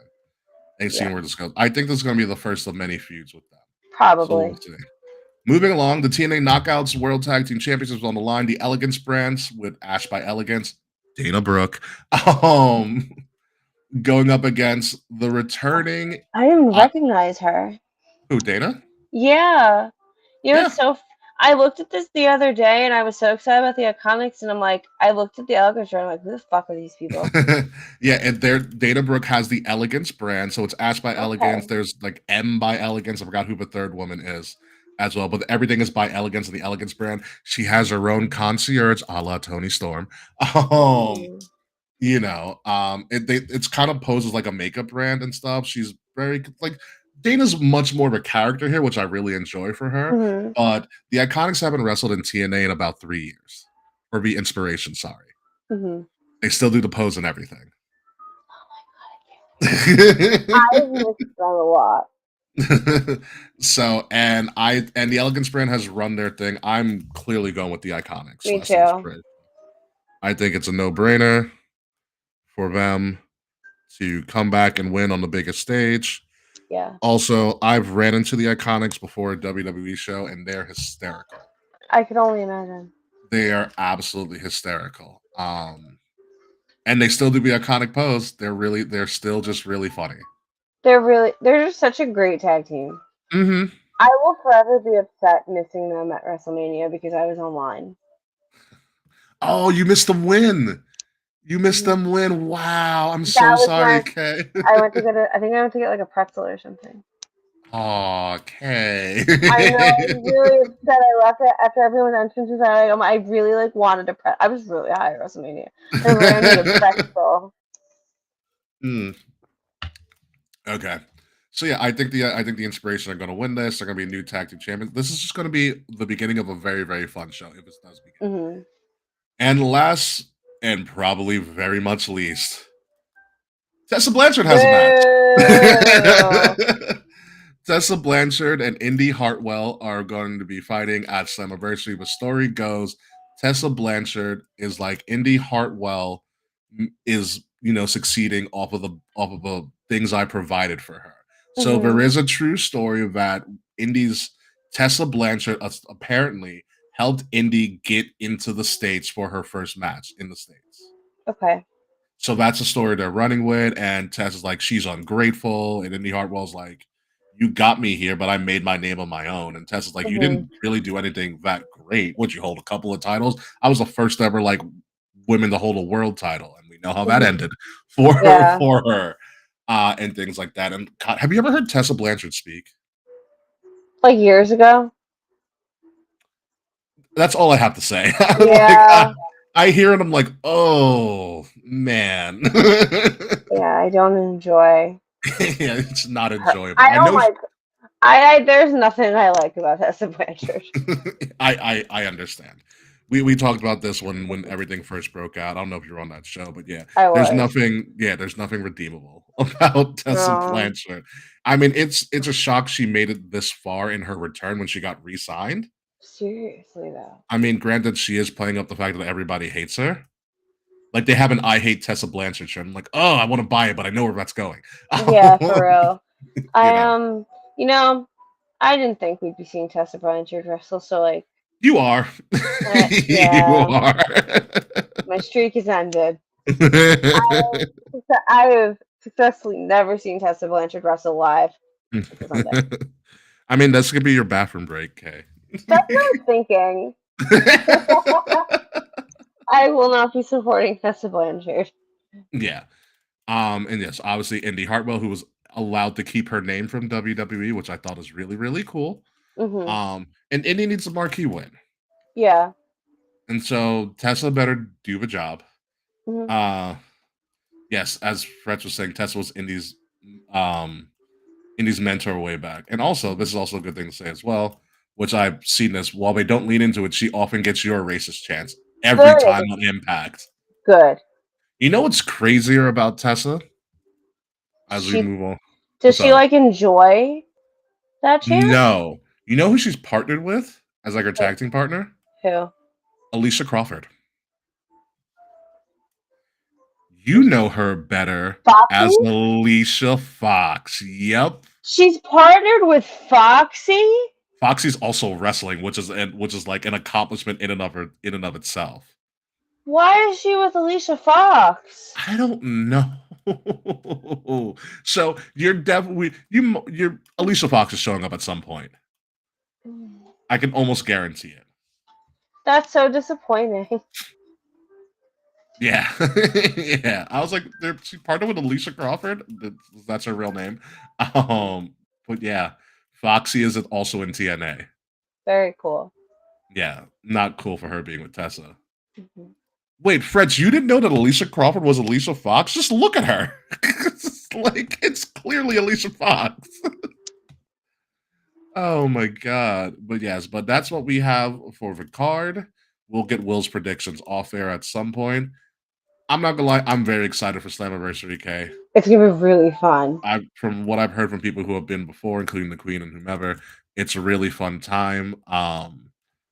So for this, since we're gonna be there live, we got to figure out, I feel uh, like we're on a curve because we're going. I know, but I'm not gonna put a curve into our scores. It's gonna be a raw score. Mhm. Oh, but I mean for this, it doesn't matter because I don't really clock this. I don't really like Mhm. take stats on this or anything as well. But I think I'm gonna go in very high. I'm gonna go in. I think it's gonna be a solid 8 to 8.5 for me. I agree. I think it's really going to Fretz also is going with 8 out of 10. Um it's also a good comment. Fretz is like, I think they're giving Tesla a black friend so people will ignore it. And That was that kind doesn't of the vibe I got when you told yeah. me that she's partnered with Foxy. It does. I'll tell you right now, folks. It does not work. It does not work at all. The I have a black friend argument is really really bad. And things like that. But no, I'm very excited for this. I'm very excited for Slammiversary. To get to see a little expanding my wrestling acumen a little bit more. Like I've done indies, I've done AEW, done WWE tons of times. Never done TNA, and potentially by this time next year, TNA and AEW might be neck and neck. Yeah. you know, this is like the fact that they had to open up more seats for Slammiversary means demand is really good. Yeah. And when we're there, we're gonna know. I was like, oh, this is gonna be a big deal or not. I But looked at tickets today. I was just because I was on UBS's website. I actually went to the ticket thing, and like there were still like very good seats available, and it's like cheap, yeah, like lower bowl for $40. yeah. So that's the thing here too. Like This is this could an blow up. affordable show. It's affordable and it's also gonna be a pivotal moment in TNA. Mhm. Which is crazy to say because if you do well in a big market like New York for wrestling, that's going to reverberate across all of America. Yeah. you know, it's going to be a huge deal. Have they And come here before? they've never been to UBS. No, No, not UBS, but I mean like New York in general. Like, do they come to they New York? have, but not to this big of an arena or big of a stage. Got it. So this is a big deal. Mhm. And UBS Arena is not like a small arena; like it's a pretty No, sizable place. it So is very big. if they can do some great numbers, and I'm looking to buy some TNA merch at least, Mhm. you know, we could be in to see more of this, which I'd be very happy. Yeah, definitely. Yeah, because to be honest with you, of all of the the big three, big four, you're talking WWE, AEW, ROH, and TNA. From what I've seen and from what I've heard, TNA is the most fan friendly when it comes to interactions, especially after events. I believe it. It seems that Yeah. way. Hmm. Like I've never seen so much like in the wild promotion for wrestling. Like we said earlier, like the parties are literally just visiting every borough on Long Island Yeah. until Slammiversary. Hmm. Like I think that wrestling is really hot right now in general. It's so hot. And I think it's very exciting for TNA that they're having such a monumental show here. Yeah. It tells us I that we're going. and I think there's going to be some things that we can't even account for on the show. Like I expect to be totally surprised. I feel like something Me big is going to too. happen. Yeah, like, and I don't know like what to expect, I especially have no because I clue. don't. Especially to be quasi, I don't watch TNA. I feel like that's one of the reasons I am so excited. Yeah. Like there are wrestlers I love on this card, and I don't know what the fuck's gonna happen.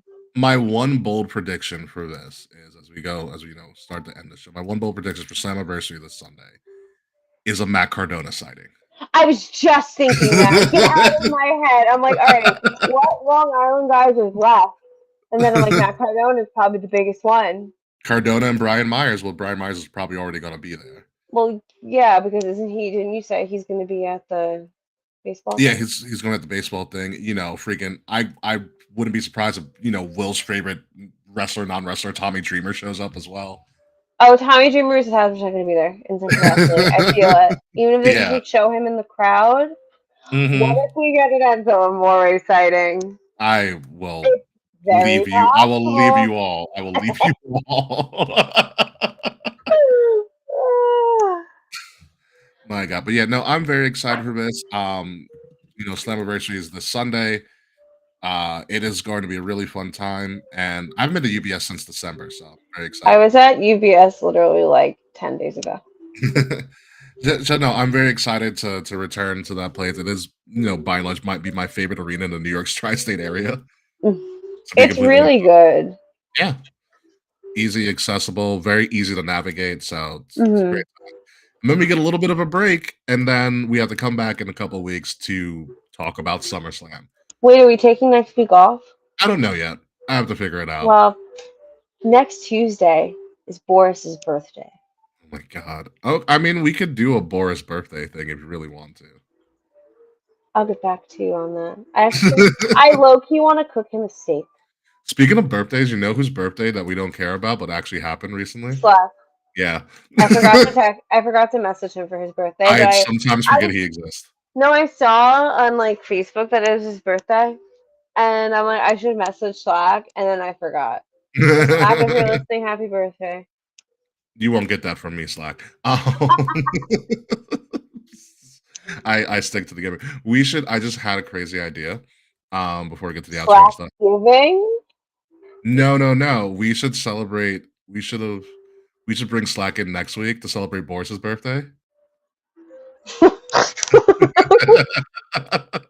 But make him believe like we're celebrating his birthday. We're doing a birthday episode, and it's gonna be because Boris is turning 2. It's a big birthday. I would have to take your word for it. Yeah. So yeah, I think that's what we should do is like bring him on. Oh man. Yes, that's exactly, Fred's Boris's birthday. Invite Slack, make it about the dog. Exactly. That's what I think. Perfect. That would be hysterical. That means we have to reach out to him, which is also an issue. I believe in you. I don't. We may have to outsource this to someone else. Like who? That's probably. Nah, it's too easy. Well, there's not many other people I can outsource the contact Slack for currently. We'll figure it out. Yeah, who knows? We'll workshop. It doesn't. Yeah, yeah, we will. That's what I've been saying the last 3 months. Anywho, let's get to the outro here. Let's get to the post show and all of that stuff. And I still don't know what time. Actually, I do know one. Ladies and gentlemen, you have been listening to Kings of the Rings podcast, episode number 414, Clash at the Cookout, because we have been cooking out with wrestling for the last couple of weeks. We had a BBW weekend. We're going to Slammiversary, our first TNA show ever. A couple weeks is SummerSlam. There's a lot of cookout things you can do with wrestling. I am your grill master, King Ricky Rose. You can find me at Ambassador Biggs across all social media outlets, BIGZ Ambassador Biggs. Find Kings of the Rings podcast at KOTR_podcast across all social platforms. Like, share, subscribe, leave us 5-star reviews. Links to all of that are in the description below, including links to our fantastic merch in our brand new merch store, curated by Kayfabe themselves. Thank you, Kay, again. And I don't know, we'll talk about the merch stuff at another time. If you're listening to us, make sure you're listening to us on Wrestle Addict Radio, the cure for the common wrestling podcast, and follow Wrestle Addict Radio socials at addict_wrestle on Twitter and at Wrestle Addict Radio, all one word, everywhere else. Again, the links to all of that are in the description below. Kayfabe. Well, it's that time in the show when I don't know what to say. So you can follow. The weed hasn't kicked in yet. It kind of has, like a little. Honestly, low key, my hands just like really hurt, and I just can't. I'm focusing on my hands because they Focus on your hurt. speech. Focus on your speech, So guy. you can find me and my arthritic hands across social media at KAE_FABE. I'm excited for Slammiversary. I'm excited for the Hardy Boys. We have to take photos at UBS. Yes, please. Like, we're overdue. We fucked up a photo to Chow Yeah, we and did. got the meat sweats before we could take a photo, so we will correct it at UBS. Yes, we will correct that UBS. When we come back, hopefully next week, we'll tell you about our TNA Slammiversary experience. We'll start talking about the fallout from AEW All In and starting to prep for the second biggest weekend in all of WWE, SummerSlam, which is now officially 2 nights and includes Jelly Roll. Yay. So until next time, folks, goodbye, good night. We'll see you soon. And maybe he'll be invited on the show. Probably not, because probably after the show, we're definitely going to forget. So sorry, Slack. And fuck you, Slack. Birthday Happy bitch. birthday, Slack. Whatever. See you next week. This has been a Wrestle Addict Radio branded podcast. And we're back. Kind of. Right Kind of. post show. Oh man, but yeah, I do think once we get some more photos, we can update the video. I agree. Um, yeah, I mostly have photos of Liv in the shirt, the Pride shirt, because it is her shirt of the summer. Is it really? Yeah. Very, very nice. Yeah, we gotta geez, by like next month, we gotta start talking about the fall collection. Yes. Because I Yes. kind of Yes. just bypassed the summer stuff, even though I already made most of it. I never got it. I've literally been just like drowning in like wedding shit, so I I like understand. haven't even looked at the summer Yeah, stuff. I made most of the stuff, but most of it's just hidden, Let's see. ready to be like dropped Let at me any take point. a little peek while we're here. No Hmm. spoilers for the internet, of course. Hmm. Um,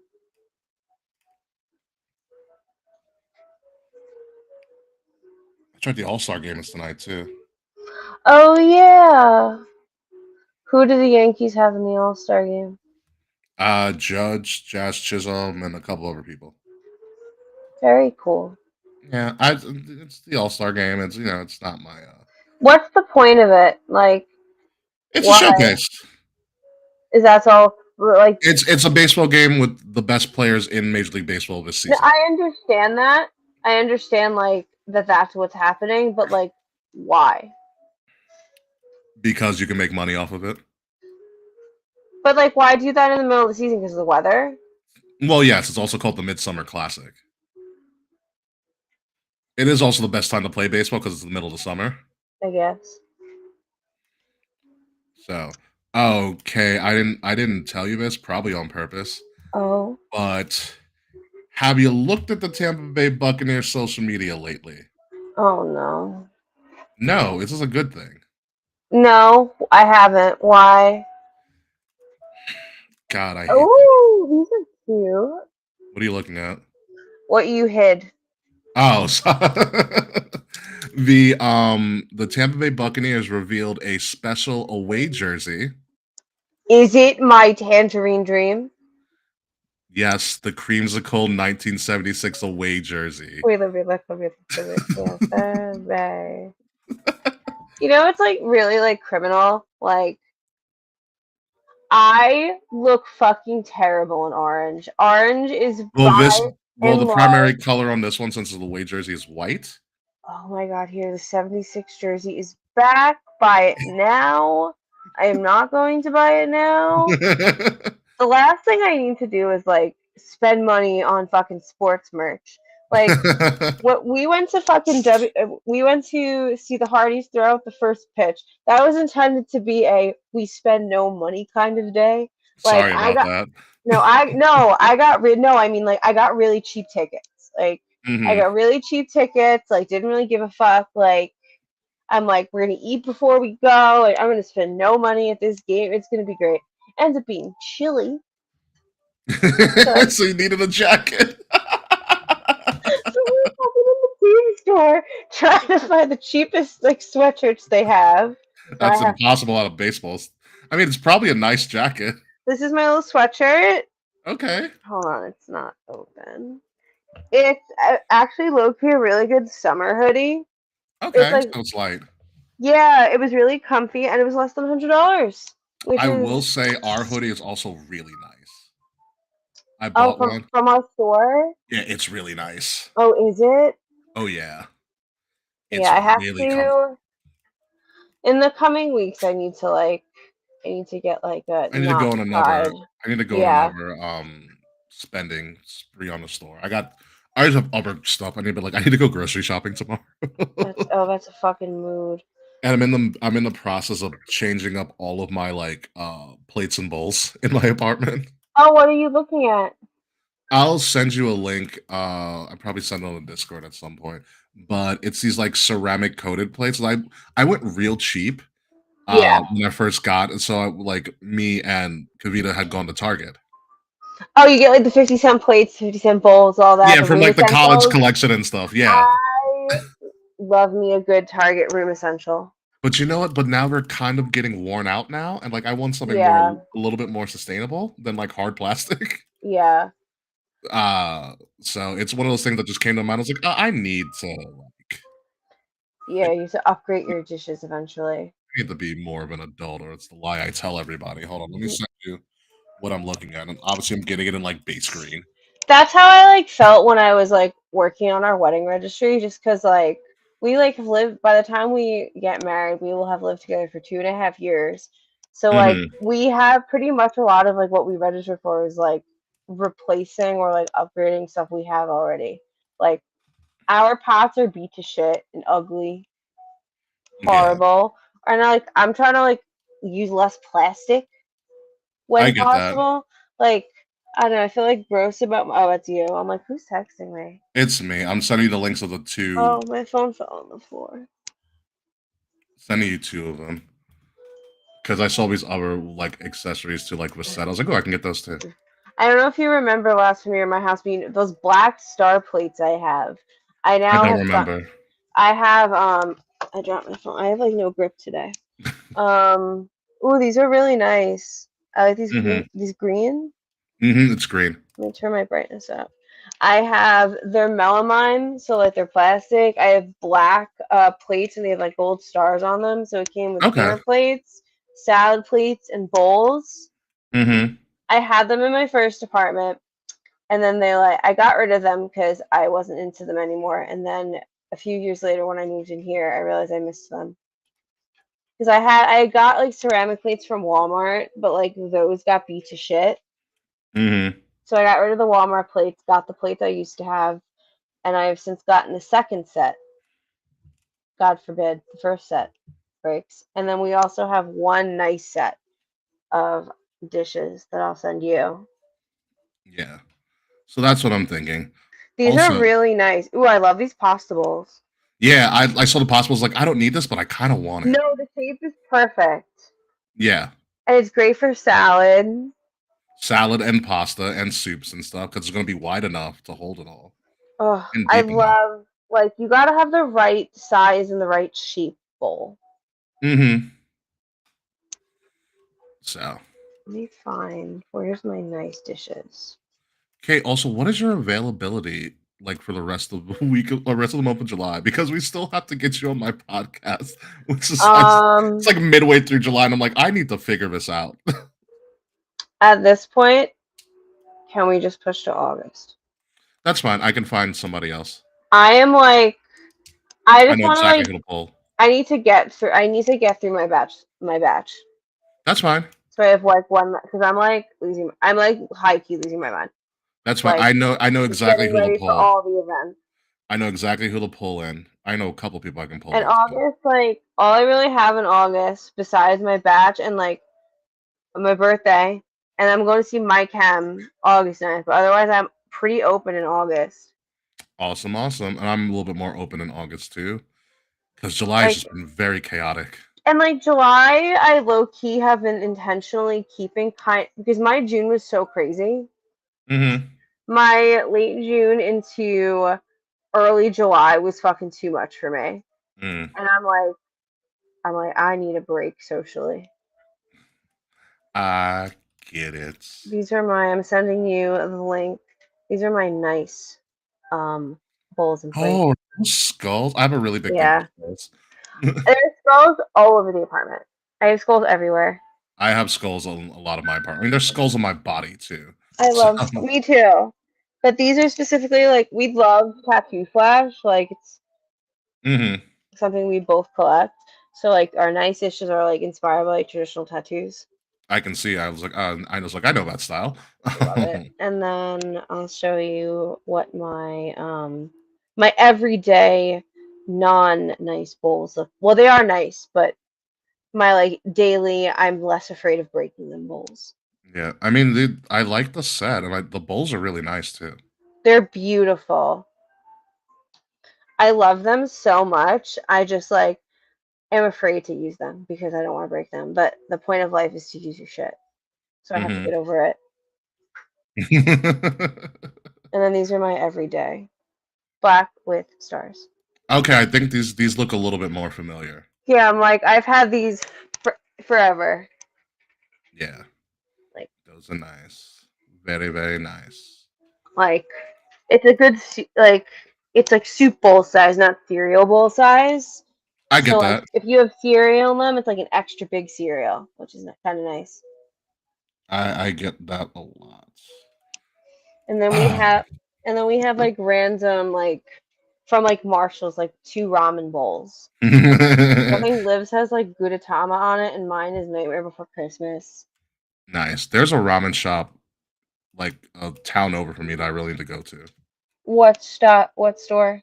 It's in Babylon. It's called like I forgot. It's by the train station. It's called Ramen Something. I don't remember. It's on Grubhub. I was like, oh, I need to try that out. I'm It's also gotten. What's up? probably it's I said it's probably good.